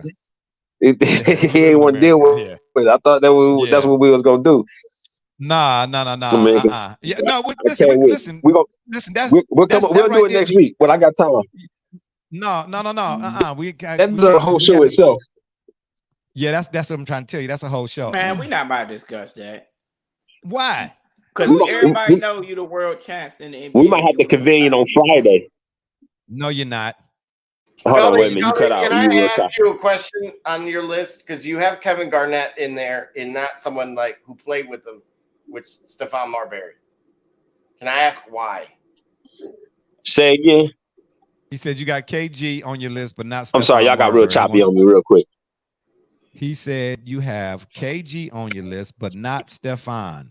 He wants to know why. Double J does. Between the two, just between the two. Between the two. Y'all got real choppy. I can't hear. Hold on. I'm gonna have to come back. I don't know. Okay. He got Travis Garnett in his top 10. That's a little shaky for me. Okay, that's shaky for you, but that's who we got. That's his list, man. I got an opinion about it. Okay, well, I mean, I'm sure you do. You always got an opinion about my opinion, so let's keep it. No, I don't. I don't have an opinion about your opinion. I don't have an opinion about your opinion. No. All right, I got an opinion about everybody's list. No, I have an opinion. He not top 10. All right, well, I have an opinion about your flowery rhetoric. Is what I have an opinion. Only top 10 he in is at his position. Ooh. He don't have no offense. He don't have no complete offense bag. Nah, Garnett don't. Was he not a like he would turn? He wasn't an effective 3-point down, but he had no outside. Just because you didn't, don't mean you couldn't. Hey, your history of your game. I seen his NBA career, bro. He didn't have that. I'm in my 20s. I don't wear glasses, and my mother. Yeah, put it on mute. Yeah, just like Elijah Wan didn't have a 3 either. He didn't need it. Well, we talking about complete, right? Double J, all 3 levels from the inside, outside. Okay, so Elijah Wan wasn't a player that could get what he wanted, when he wanted, wherever he wanted it from. I said all 3 levels. That means inside, outside, and mid range. Okay, well then Pistol Pete is definitely on that list then, and Andre Miller and Brandon Roy. Yeah, they just not top 10. Oh, okay, according to you. Wait, why you naming random people outside of the top 10? I could do Penny that. Hardaway, Chris Paul. Ooh. Penny Hardaway. Yeah, but you know what? Penny did struggle with the outside game. Yeah, right? He not nice man, like that. Stop it, man. He wasn't nice like that with the 3. Stop. He wanted to be not. He's not. And I'm trying to respect that. Listen, you didn't even see Penny Hardaway, so why you got anything to say? Not enough of the inside. Look, you could have made the case that if he would have had Nick Anderson's 3-point shot or Dennis Scott's, he would have been arguably in the top 10 all time. Obviously, the injuries are one thing. We know how dynamic and explosive he was, but look what happened when he lost that. right? When Grant Hill suffered similar injuries, his game, when you lose that explosiveness and you are forced to be a role player in that respect, weren't sustainable because they didn't have it. If Kevin Durant, blows out his calf, he could still pull up. He could still shoot consistently. Yep. You've never questioned that. He could still distribute the ball. Those things are what changed. And you could have said that they were the model and through their. So then everybody's list should be unanimous. Number one, Kevin Durant. Is that what we're suggesting here? Not at all. I'm just saying. I would say thus far. I think if this is what we're talking about, right, and it's purely a tangible skill set thing, Kevin Durant is the best offensive player the game has seen overall. Because, and again, we talk about offensive. When I asked the question a while earlier, how much does the ability to contribute points to make, to assist, to find an open guy or whatnot? Kevin Durant does have enough of that to satisfy, to complement his overall offensive game. So I think Kevin Durant's the best offensive player the game has seen. I doubt it. I don't put him above LeBron. You did. Listen, man. Hold on. No. I need this.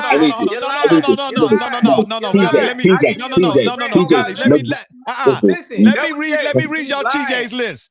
I put Durant on my list because he was rushing me, but he wouldn't have been above LeBron. Oh, hold it. Oh man, listen. No. See, no, that's you. Don't blame me for. Don't blame me for you being unprepared. You came to me with this. For Larry Bird. Listen. That's the reason I had room for Larry Bird. No. How you gonna come to me with a topic or the subject for today's show 4 days ago, but I'm rushing you? And it was your idea. Make it make sense. Yeah, exactly. Yeah, make sense what you just said. I'm rushing you, but it was your idea. Make it make sense. Hey, I'm gonna tell y'all who he had at number one. He had Bron at number 2, and he had Kyrie Irving at number 1. You ain't even got your favorite player at number 1. LeBron James did not have a back-to-the-basket game for the first 10 years of his career. He didn't have a back-to-the-basket game because the reason why he didn't have a back-to-the-basket game is because when the Orlando Magic shut down the rest of the Cavs, he couldn't score because he couldn't. Really? Why did they lose in 6 games to a team that didn't have a defensive first, second, or third team player? Oh no! What was Rashard Lewis? We had Rashard Lewis. Rashard Lewis was a 3-point shooter. He wasn't nothing defensively. No. Rashard Lewis. If he was, I don't remember it. Yeah, Rashard Lewis. You got to lose to what? Excuse me, Why did he lose to an Orlando Magic team that didn't have an All NBA defensive player on the first, second, or third team? Why you lying, bro? The Dwight Howard was the first team center. What are you saying? I'm sorry, Dwight Howard. Dwight Howard played center. Who else was out there in the perimeter or the post? And Dwight Howard was not. There was no situation where Dwight Howard would ever pick up on LeBron. Rashard Lewis. Look at all right, look it up. Look it up. He didn't have a back-to-the-basket game for the first 10 years of his career. There's no way you would ever tell me that LeBron is more skilled offensively than Kevin Durant. That's laughable, man. Even from you, bro. I think it ain't, because check this out. His strong suit is passing, and he still got the most points ever scored offensively. And he got all those passes. Imagine if he just wanted to focus on just offense like Durant does. Okay, wait a minute. So are you including distribution or no? No, we're not. I'm telling you, the reason why it's even close is because he focuses on getting everybody involved. Okay, well, all we can go off of is what actually happened, not what could have happened. Okay, so and what LeBron actually is happened number 1 offensively. But then why you got Kyrie number 1 on your list? Go get your pants. No, I'm saying he over Durant. Go get your pants, dude. Oh. So then if you got Kyrie at number 1, then Kyrie should be number 1 unanimously on everybody's list. No. Well, yeah. Now you could. Okay, look. There's a I'm reason why I had him. Yeah, there you go. Yeah, there you go. Disappear. Okay, reappear. Because I felt like he was the modern version of. He took to Gully's point about kind of deferring to the today players. I felt like that would have been an accurate comparison between the two. I don't think y'all know how. Yeah, I think your screen froze right at the right time. Anywho, yeah, we're gonna pick this back up at some point later on down the line. Obviously, we're gonna have to have a part 3. And speaking of part 3, what Kyrie does not have to Kevin Durant is height. He can't. Okay, He can't back you down. He backs some down in the post, but not in the way that Kevin Durant can. Yeah, well, I mean that's another story for another day. Speaking of 3. Spoiler alert. Did anybody see Equalizer 3 yet? No, I've seen a couple really good infomercials. No. Okay. No, If you didn't see Equalizer 3 yet, I'm not going to you tell said you. infomercials? No, it felt like that. It was Your mother. so the two dudes from ESPN. It was Not Stephen A. and somebody, and they were trying to pick something to eat. And he was like, "Yeah, picky eater." Oh, he was Dan Orlovsky, old Lions quarterback. And Denzel's on the other side. Worst quarterback in Connecticut football history. Go ahead. It was hysterical. It was actually very well done. Because naturally it shows Denzel slam somebody's head on the table and make some threats, and then Orlovsky's like, putting his menu up, trying to duck through. So.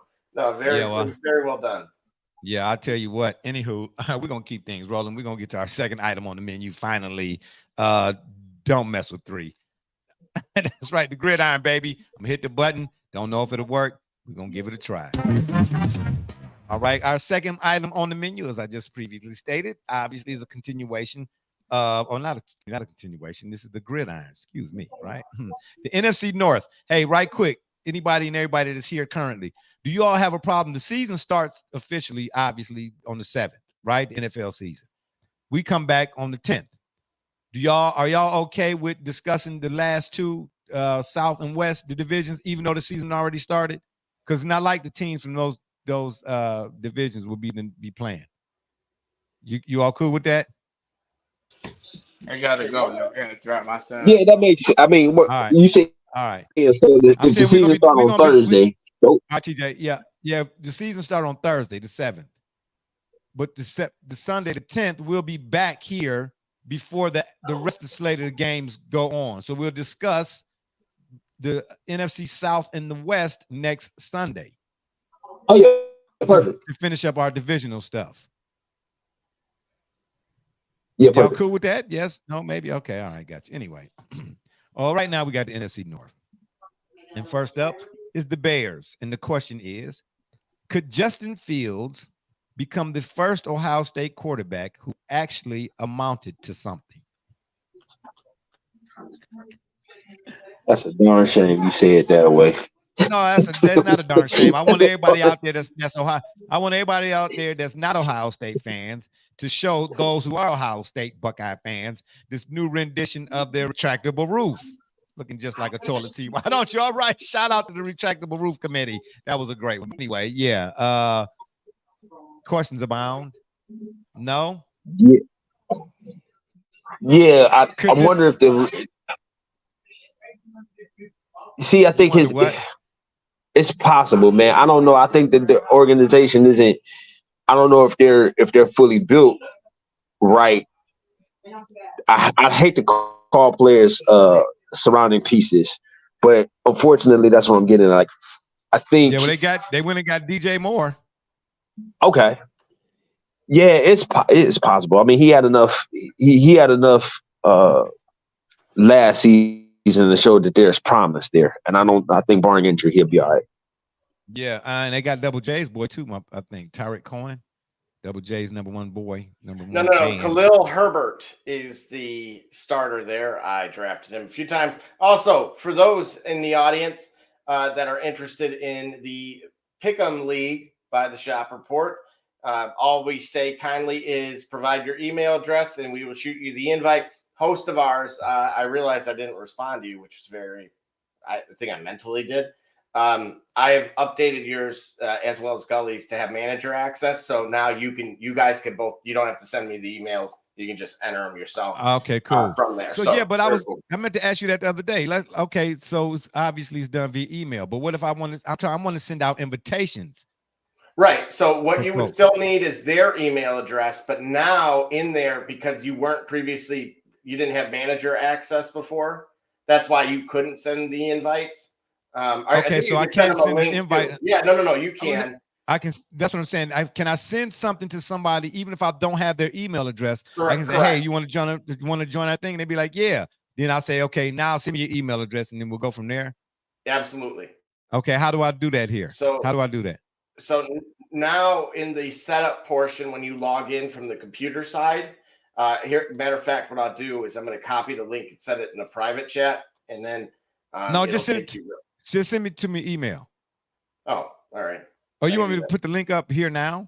No. This was just for you. Yeah, no, send it to me via email. Okay. And for everybody, just let everybody know out there. Gully had to go ahead and he just let me know in the private side on the private tip. We got a private chat here. Okay, I got the Double J. He just let me know that he had to go as well as TJ.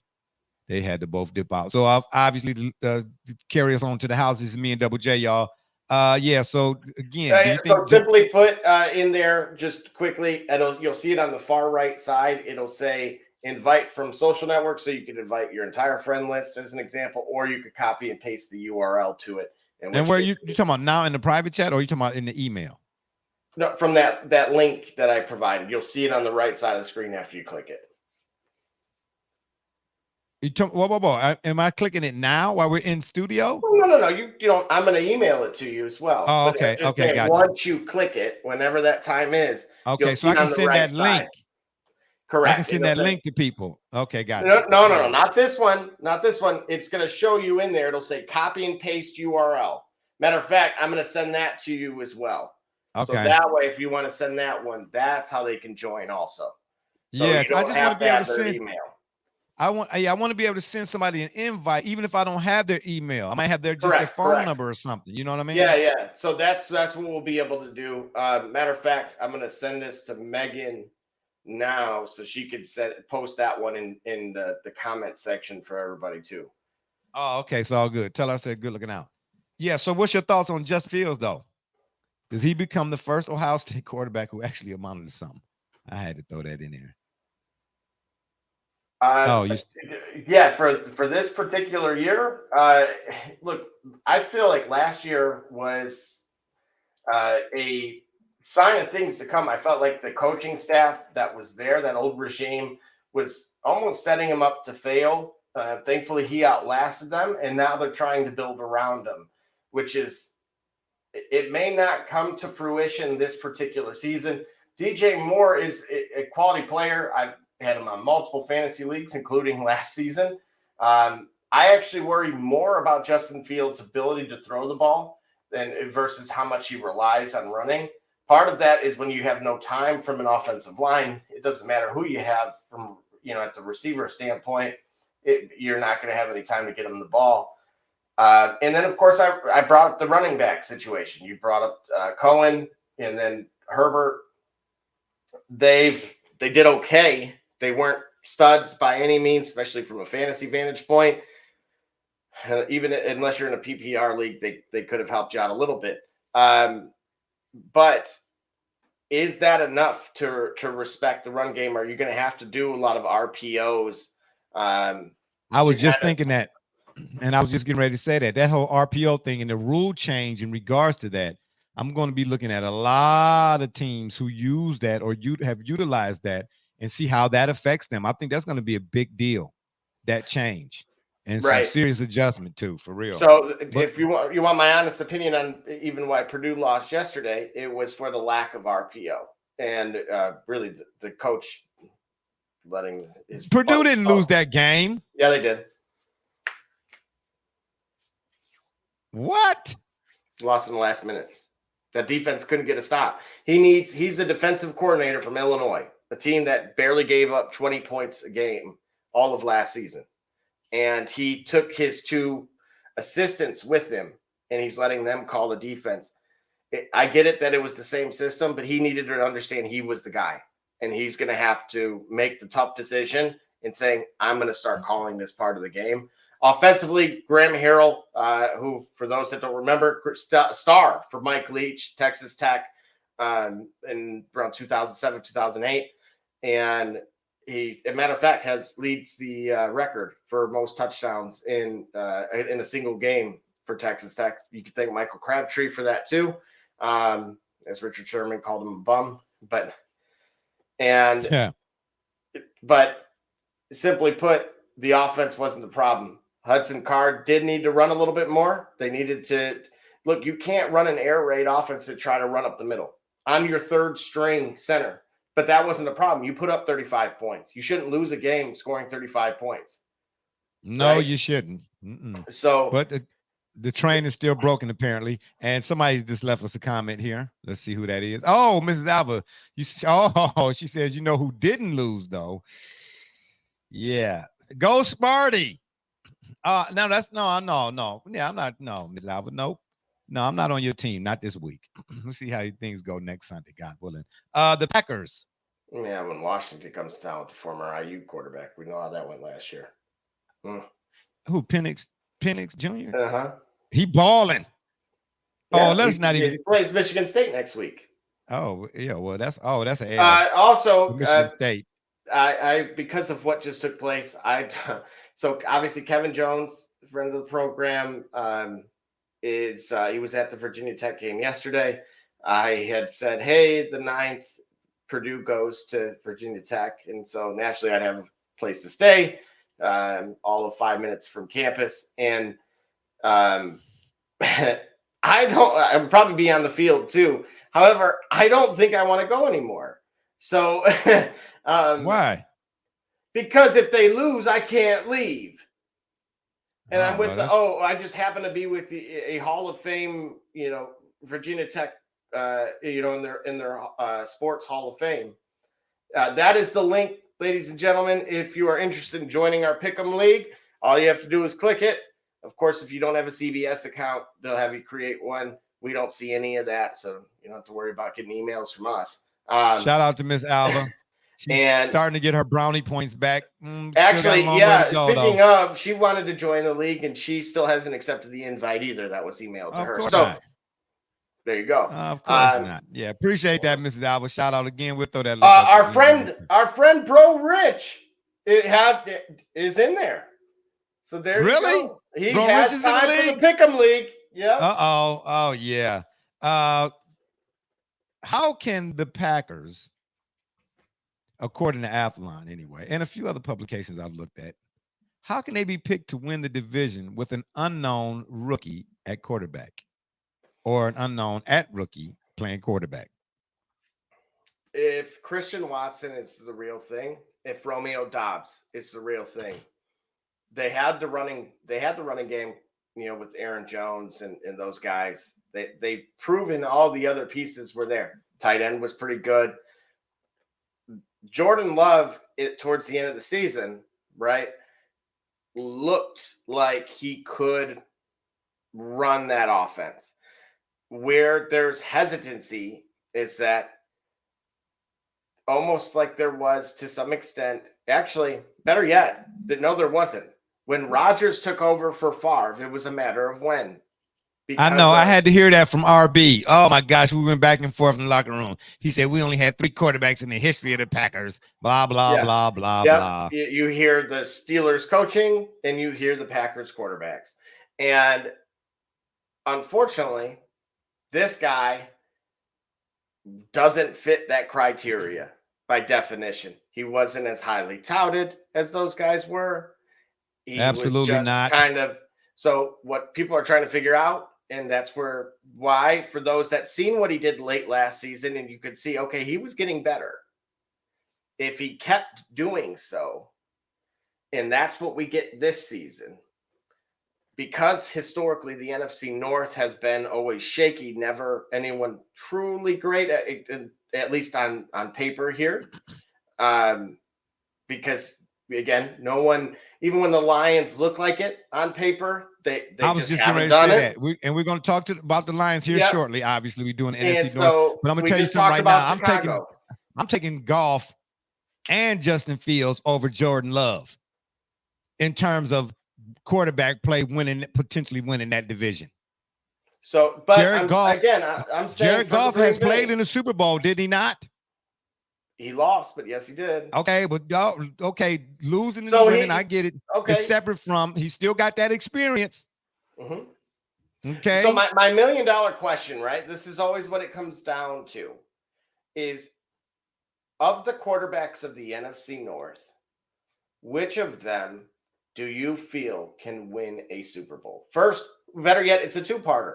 Who do you believe could get you to a Super Bowl? And who do you believe could win it? Because if you look at every single game in the more recent history, over Fields, over Cousins, Michigan State, Kirk Cousins, Goff has I'm not touching that. You're not gonna have Miss Alba throwing acorns at me.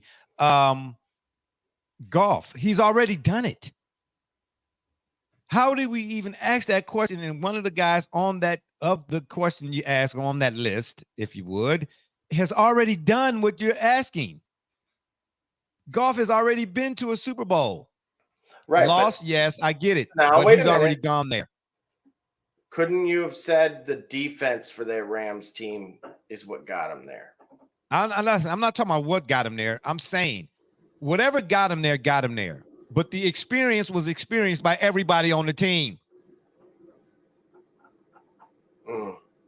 What I'm saying to you is Goff has a different mindset and an approach. Okay.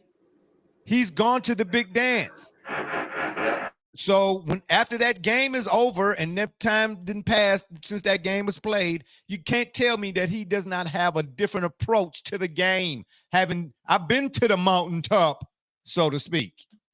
Okay. Them other guys in the division, as talented as they might be, Fields versus Love and whatnot. If you ain't never been to the dance before, win or lose, if you ain't never been in that room, then you can't speak about what goes on in that room.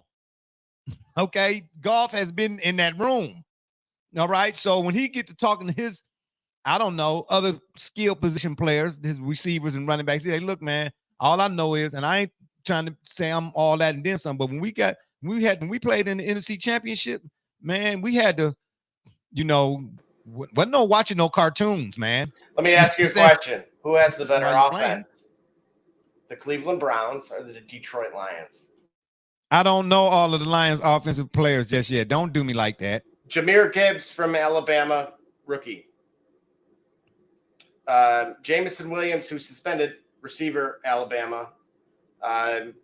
Wait, when does he come off his suspension? Week 8. Okay, I can take that. We can survive till then. So I like Dan Campbell. St. Brown. Oh, man. I'll tell you what, find out how many fantasy teams he's not on. Okay. Find me a fantasy league. Exactly. Okay. Find me a fantasy league and the guy who had a chance to pick him didn't pick him and is regretting not getting him, and he had a chance to pick him. Speaking of the Chicago Bears, their former starting running back, David Montgomery, is also on the Lions as well. Yeah, he played last year, didn't he? With the Bears. Mm-hmm. And they have a rookie tight end from Iowa. Forgetting his name. And then they have on the other side, Marvin Jones is back, I believe, as well. What? Almost positive. I'm going to just double check that. But hey, man, you heard it here first. Dan Campbell. Yeah, he's on the Lions. Dan Campbell got sort of that Doug Peterson type going on. A shout out to Jasmine, too. She has the Nothing But Cakes in Rochester. Shout out to Jasmine. All right. Nothing Bunt. B-U-N-D-T, Bunt. Nothing Bunt Cakes. Gotcha. Mm-hmm. I like to play on words, baby. Very nice person. Introduced the show to her and Marvin as well. I know sometimes I'm not too much of a homer, but no, it's all to the good. Yeah, Yeah. Actually, I have to. Is that there in Michigan, correct?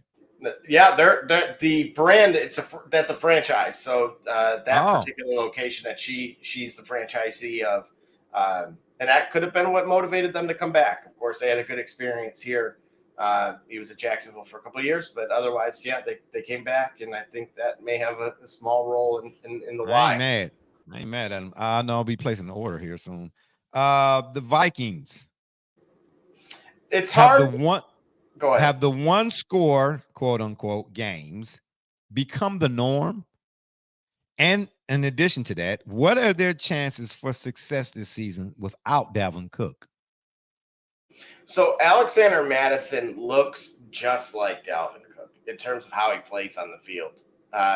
Cook, at these last few seasons, as everybody knows, started to miss a little bit more time. But what has the recency bias told us about the running back room as a whole? It is a multiple running backs are kind of the idea. There we go. Oh, And TJ, so- you decided to join us again. Okay. Yeah, I decided I could debate you at whatever I'm doing in life. Ooh. All right. I don't, what you want, a cookie or something for saying Simply that? put, I don't trust Kirk Cousins. I Yeah, think neither he do I. went to Michigan State. I think he is trash. And they also, more importantly, they have one major issue as well as who their subtractions were. They added TJ Hawkinson. They paid TJ Hawkinson. However, they lost Harrison Smith on the defensive side of the ball. I think that is going to be a bigger issue than they may realize. They lost Adam Thielen to Carolina. And then, as you mentioned, The Vikings defense was suspect. Their defense was so bad last year that it could have been bad for 5 years. It was 5 years worth of bad defense in 1 year. They were horrendous. That Vikings defense was horrible. TJ, have the one score, quote unquote, games become the norm for the Vikings? And what are their chances? We're talking about the NFC North, obviously. What are their chances for success this season without Dalvin Cook? Well, it depends on what you call success, right? Okay, what do you think? Are we talking Super Bowl? What are you talking about? Playoffs? Yeah, I'm talking about at least getting back to the playoffs. They can get back to the playoffs. And far as without Dalvin Cook? Far as the one score, yeah. You still got who they quarterback? Kirk Cousins, ain't it? Kirk Cousins. Mind you, Jay just mentioned who all the people that they lost, including Dalvin Cook, and that defense was ranked 38th out of 32 teams. Okay, yeah, that's like I said, last year, as far as the 1 point goes, that's last year. Every team is different. Okay, but one Kirk score Cousins, games, okay. Kirk Cousins has proven he could be a reliable quarterback and get you at least to the playoffs. So I put some respect on his name, but okay, that's sounds far fair. So they might be a first round exit. Yeah, right. And Then like lastly, got Aaron Rodgers in the division. Yeah, but okay, you're right. They ain't got Aaron Rodgers in the division, but I still say Kirk Cousins and the Vikings, man. They was living off them one score games last year. That's very telling. I get it. This is a different year, but you living off one score games, man. Them games could have went either way. I mean, it could be a testament to your fortitude and all that. How but clutch to me, you are. That's what it's a testament. That's what I said. That's what I mean by your fortitude. But it also could be a testament to, sometimes you don't want to always be. We don't want it to be that close. When you keeping things, when it's that close on the regular, and when that's like the norm for you, nah. At some point, the bottom gonna fall out, Joe. Listen, you can win the Super Bowl off a 1 point game. It don't matter how you win, as long as you win. Well, we ain't talking about the Super Bowl. We're talking about getting there. And last but not least, the Lions. Check this out, Double J. Jared Goff was third in the league last season for effective yards at 5,282, ranking behind only Mahomes and Brady. Are the Lions the NFL's most surprising team this season?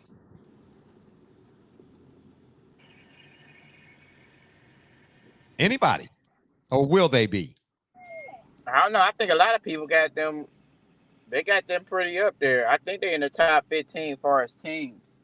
Yeah, but guess I what? mean, This publication that I'm reading from, and a few others. Excuse me, y'all. My light is really not. Oh, I got to do something about the lighting. And a few other publications. They got the Packers finishing first in the division with Jordan Love, a rookie quarterback, mind you. well, And they don't have. He's been looking impressive. Okay. Well, All right. And just to clarify, it wasn't Harrison Smith. It was Eric Hendricks, the linebacker, who went to the Chargers. But to your point, the Lions, TJ, I asked the question before you came back on, who has the better offense, the Lions or the Browns? Offense? Yeah. Offense. Well, the publication I've been listening to, since we bringing up publications. I said the publication I've been reading. Yeah, but I read one too. Okay, well, tell me about the one that you read, not the one that you've been listening to. Hey, at the end of the day, they said we about to get Mike Evans. Well, wait a minute. The Lions fans have been saying the same thing. Exactly. That's what I'm trying, man. Don't be just quoting sources, man. And and the source is Kendrick Perkins. Same dude that said Russell Westbrook is going to go with the Lakers. And I didn't say to reveal your sources. I said don't be quoting them.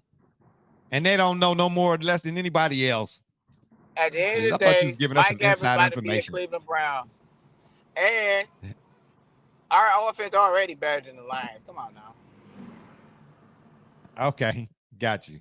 You don't even know who on. Man, nobody want to see your sideburns, man. Nobody see your nobody want to see your lamb chop sideburns, man. Now, you said that with some conviction, TJ. What makes you so sure? The Lions have Jahmyr Gibbs, rookie from Alabama. Jamison Williams, second-year Alabama. Yep, they have the Bears' former starting running back as well, David Montgomery. They have, of course, the rookie tight end from Iowa, who literally played behind the tight end that they previously had, which is now Minnesota, TJ Hawkinson. Okay. So, and then they have Marvin Jones at receiver. They have, I mentioned Jamison Williams already. They have Amon-Ra St. Brown. And, of course, they have a pretty complete offensive line, which was one of the Browns' strengths as well. I think it's a very close comparison. Talk. Let me talk. First of all, which one of your running backs is Nick Chubb? Neither, but who backs him up these days? Who's catching the ball on third down without Kareem Hunt? That's a good point. Check this out. That's a good point. But his all-purpose yards probably gonna outdo your all-purpose yards. And what happened at the end of last season? What with the Browns? Nick Chubb fell off at the end of last year. Well, that had a lot to do with Stefanski. Yeah, Stefanski was taking him off the field in certain situations that he should have been on the field. Agreed. But you guys were riding Stefanski about his pass to run ratio. I was riding him about why. Listen, you talking about his pass to run ratio. It was bass awkward because in them run situations he had him in there when it should be. He had him in situations and more in pass situations where he should have had him in run situations. If that makes any sense. Meaning you don't get down inside the red zone or inside the 10 and take Nick Chubb out the game. If you're going to take Nick Chubb out the game, you do it when you're at the other 20. And then maybe put him in the game when you get across the 50 or from midfield on down. He was taking him out the game. Just to confirm that the tight end's name is Sam Laporta, who was the leading receiver for the Iowa Hawkeyes all of last season. As a tight end. TJ, do you trust Jared Goff? Oh, no. What credence do you lend to Jared Goff's experience? Now, he does have experience. Didn't he played in the Super Bowl, right? Played in the Super Bowl, exactly. He ended the season 15 touchdowns, 0 interceptions, spanning multiple games. I think it was the last 5 or 6 games. Did not throw. So in other words, I'm not suggesting that Jordan Love is not talented, and I do like Fields, no question about it. But I'm saying, picture this scenario: Goff, and for all the other quarterbacks, and Kirk Cousins too, and the rest of them in the North, they all go to the huddle. to say whatever they got to say to the other players, right? If you're a player in that huddle and Goff is hollering at you versus Fields versus Love versus Kirk Cousins, I mean, who you lend yourself to maybe like, oh, okay, this dude know what he's talking about.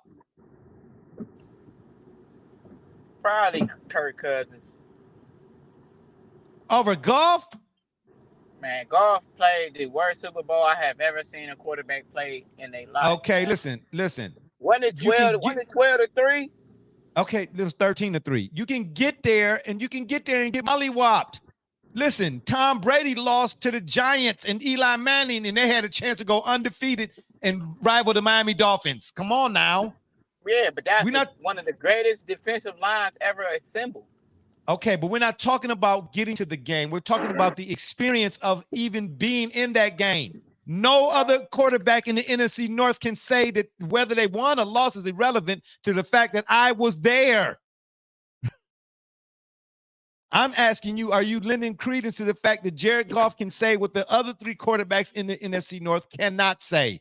I played in the Super Bowl, albeit terribly, okay? But I was there. And every Super Bowl participant that has ever talked about playing in the Super Bowl or having played in the Super Bowl will tell you. Matter of fact, Harm told me one time, he said, bruh, in terms of intensity and pressure, he said, the first game of the regular season, there's pressure. He said, the regular season of itself is even more pressure in its entirety. He said, the first round of the playoffs is 10 times more pressure than the regular season, which is 10 times more pressure than the first game of a regular season. You get where I'm going with this? He said the divisional round is 100 times more pressure than is the wild card round and the regular season and so on and so forth. Then he said, don't get to a championship round, the AFC championship. You get what I'm saying? That's even 100 million more in terms of pressure. He said, and then my goodness, don't even get to a Super Bowl. What you come away with for having gone through each one of those stages and every level, each one brings a different type of pressure and something that an experience. Each one has its own experience is what I'm saying. No other quarterback in the division has experienced what Jared Goff has experienced. Okay, but they all experienced regular season. Okay, but did they experience the Super Bowl?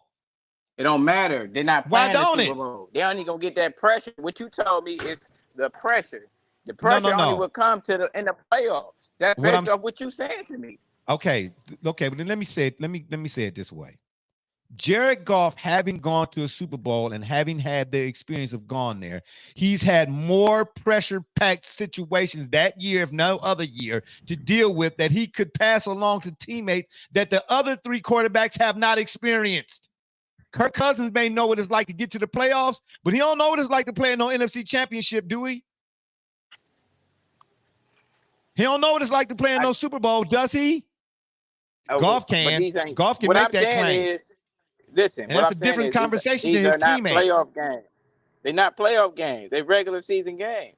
But you're taking the experience of having played in the Super Bowl into a regular season game versus not having played in the regular Super Bowl is what I'm trying to tell you. But he did it last year, and where did it get him? What you mean? What he did it last year? He just threw out there what he done did towards the end of the season. The man threw for 15 touchdowns and no interceptions. Okay, but Kirk Cousins made the playoffs. Kirk Cousins has one playoff win in his career. Yeah. But what we saying, Double J, is this is all based on regular season, right? No, it's based on experience. I'm basing it on experience. What are we talking about? What's the premise of this whole subject right here? Like, what is Jared Goff's experience carry more weight having gone to a Super Bowl and experienced that than does for the other three quarterbacks in the division? Remember, his best receiver was Brandon Cooks. I mean, like, he was okay, but he was never really great. He was good in fantasy football, but that was about it. And even he was spotty there. So I think the offense was grossly maybe overrated. I think this is the best offense. The Lions? No. I'm saying his Rams team. That's why they had to go and acquire more pieces to ultimately win that Super Bowl. It wasn't just getting Stafford. They had, Cooper Kupp emerged at that point, right? Like there were other elements to that really you ask yourself. I felt like Jared Goff and Matt Stafford were 1 and 1A. That they were. I used to the same way I would say he was Jay Cutler in the past. In regards to Stafford, but I'm looking at this and saying, you're right. The experience is the best test unless you're on the wrong side of it. And that's the difference between Goff and Cousins is that while Cousins has made the playoffs an enormous amount of times, he's only won a single game. And he's found some we wanted to say that Goff was bad in a Super Bowl. Cousins looks awful historically in those games in a similar respect. I just think you went up against arguably the best defensive mind in the NFL with the Patriots and Belichick. And what is he going to do? He's going to absolutely try to neutralize you. That's why Peyton, Hall of Fame quarterbacks like Peyton Manning hated playing against him. You don't make – there's very few guys that, you hear that from or about that aren't actually on the field themselves. You hear that about Ray Lewis and other, players of that caliber, not about a coach. So yeah, that's where I tend to lean on the fact of who he has around him. And that's why we could ask this very same question about Deshaun Watson. He has playoff experience. He ended up on the wrong side of it. We remember how that play in Houston ended. Yeah, with but wait a minute. Well, let me say this about Deshaun Watson though. The year I will stay and stick on this. The year Aaron Rodgers, the last MVP he won when Deshaun was still in the league, right? That year Aaron Rodgers won the MVP. Whatever statistic that they keep to determine their quarterback's efficiency, one of the ones that carries a lot of weight, Deshaun Watson was number 2. Okay, so all right. But again, but look, this is what it came down to, right? We're talking about he didn't play bad in that playoff game. He did everything he could, but he lost. Yeah. So are we holding that against him? Against who? Deshaun? Yeah, right. This is what I'm saying. This is why I keep comparing these two teams because they're built similarly. They have anchors defensively. You have. But I'll tell you what. I trust Dan Campbell more than I do Kevin Stefanski. And so now look at that. There's an additional variable there, right? They addressed the kicking thing before it became a problem. You're seeing more now. Can't you credit Stefanski for that? Yeah, but he held. You talking about K. York? Mm-hmm. He held on to him too long, and then they was talking about bringing him back. They was talking about bringing him back, man. He cleared waivers or something. Can't nobody hear you, TJ. Your mic is muted. You drafted him in the 4th round, didn't you? Mm-hmm. Yeah. Okay, you don't just throw him away. He won us his first game he ever played, so we seen the and the only game. Ever since then, what he did? It's about production, ain't it? Okay, then. So okay. Didn't he miss a kick in that week 1 that would have made that last second touchdown from the Jets not even matter? All I know is he missed more than he should have. Yeah, he ain't no Phil Dawson. Absolutely not. Ooh. And then I'm talking about what they would consider by NFL standards chip shots. He was worse at chip shots than he was from 50 yards out. So what are you talking about? Yeah. So again, who has the better team? Because right now, Pittsburgh fans are on paper. That Pittsburgh fans are excited. They are the darling of the ball, just like, and you're hearing it in Baltimore. They got all the Old Bay and crab around, and I know. And they got crabs in the worst way. Oh, just saying. Oh. All right. Yeah. I thought this was a PG program. I'm just saying. Hey, listen. I'm talking about the ones with claws, man. Yeah. I bet. Yeah. Guess who the crabs? You find the Bering Straits. Yeah. Okay. Anyway. Yeah. And on that note, I'll leave you without a quote.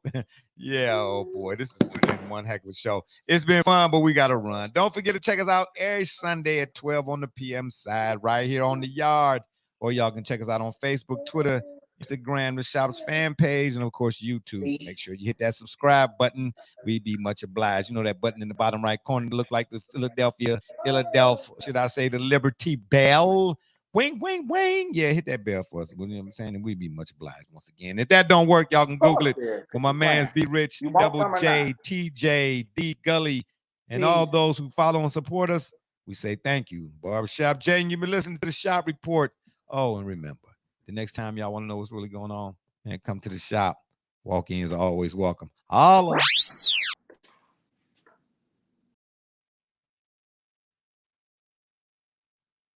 Wow.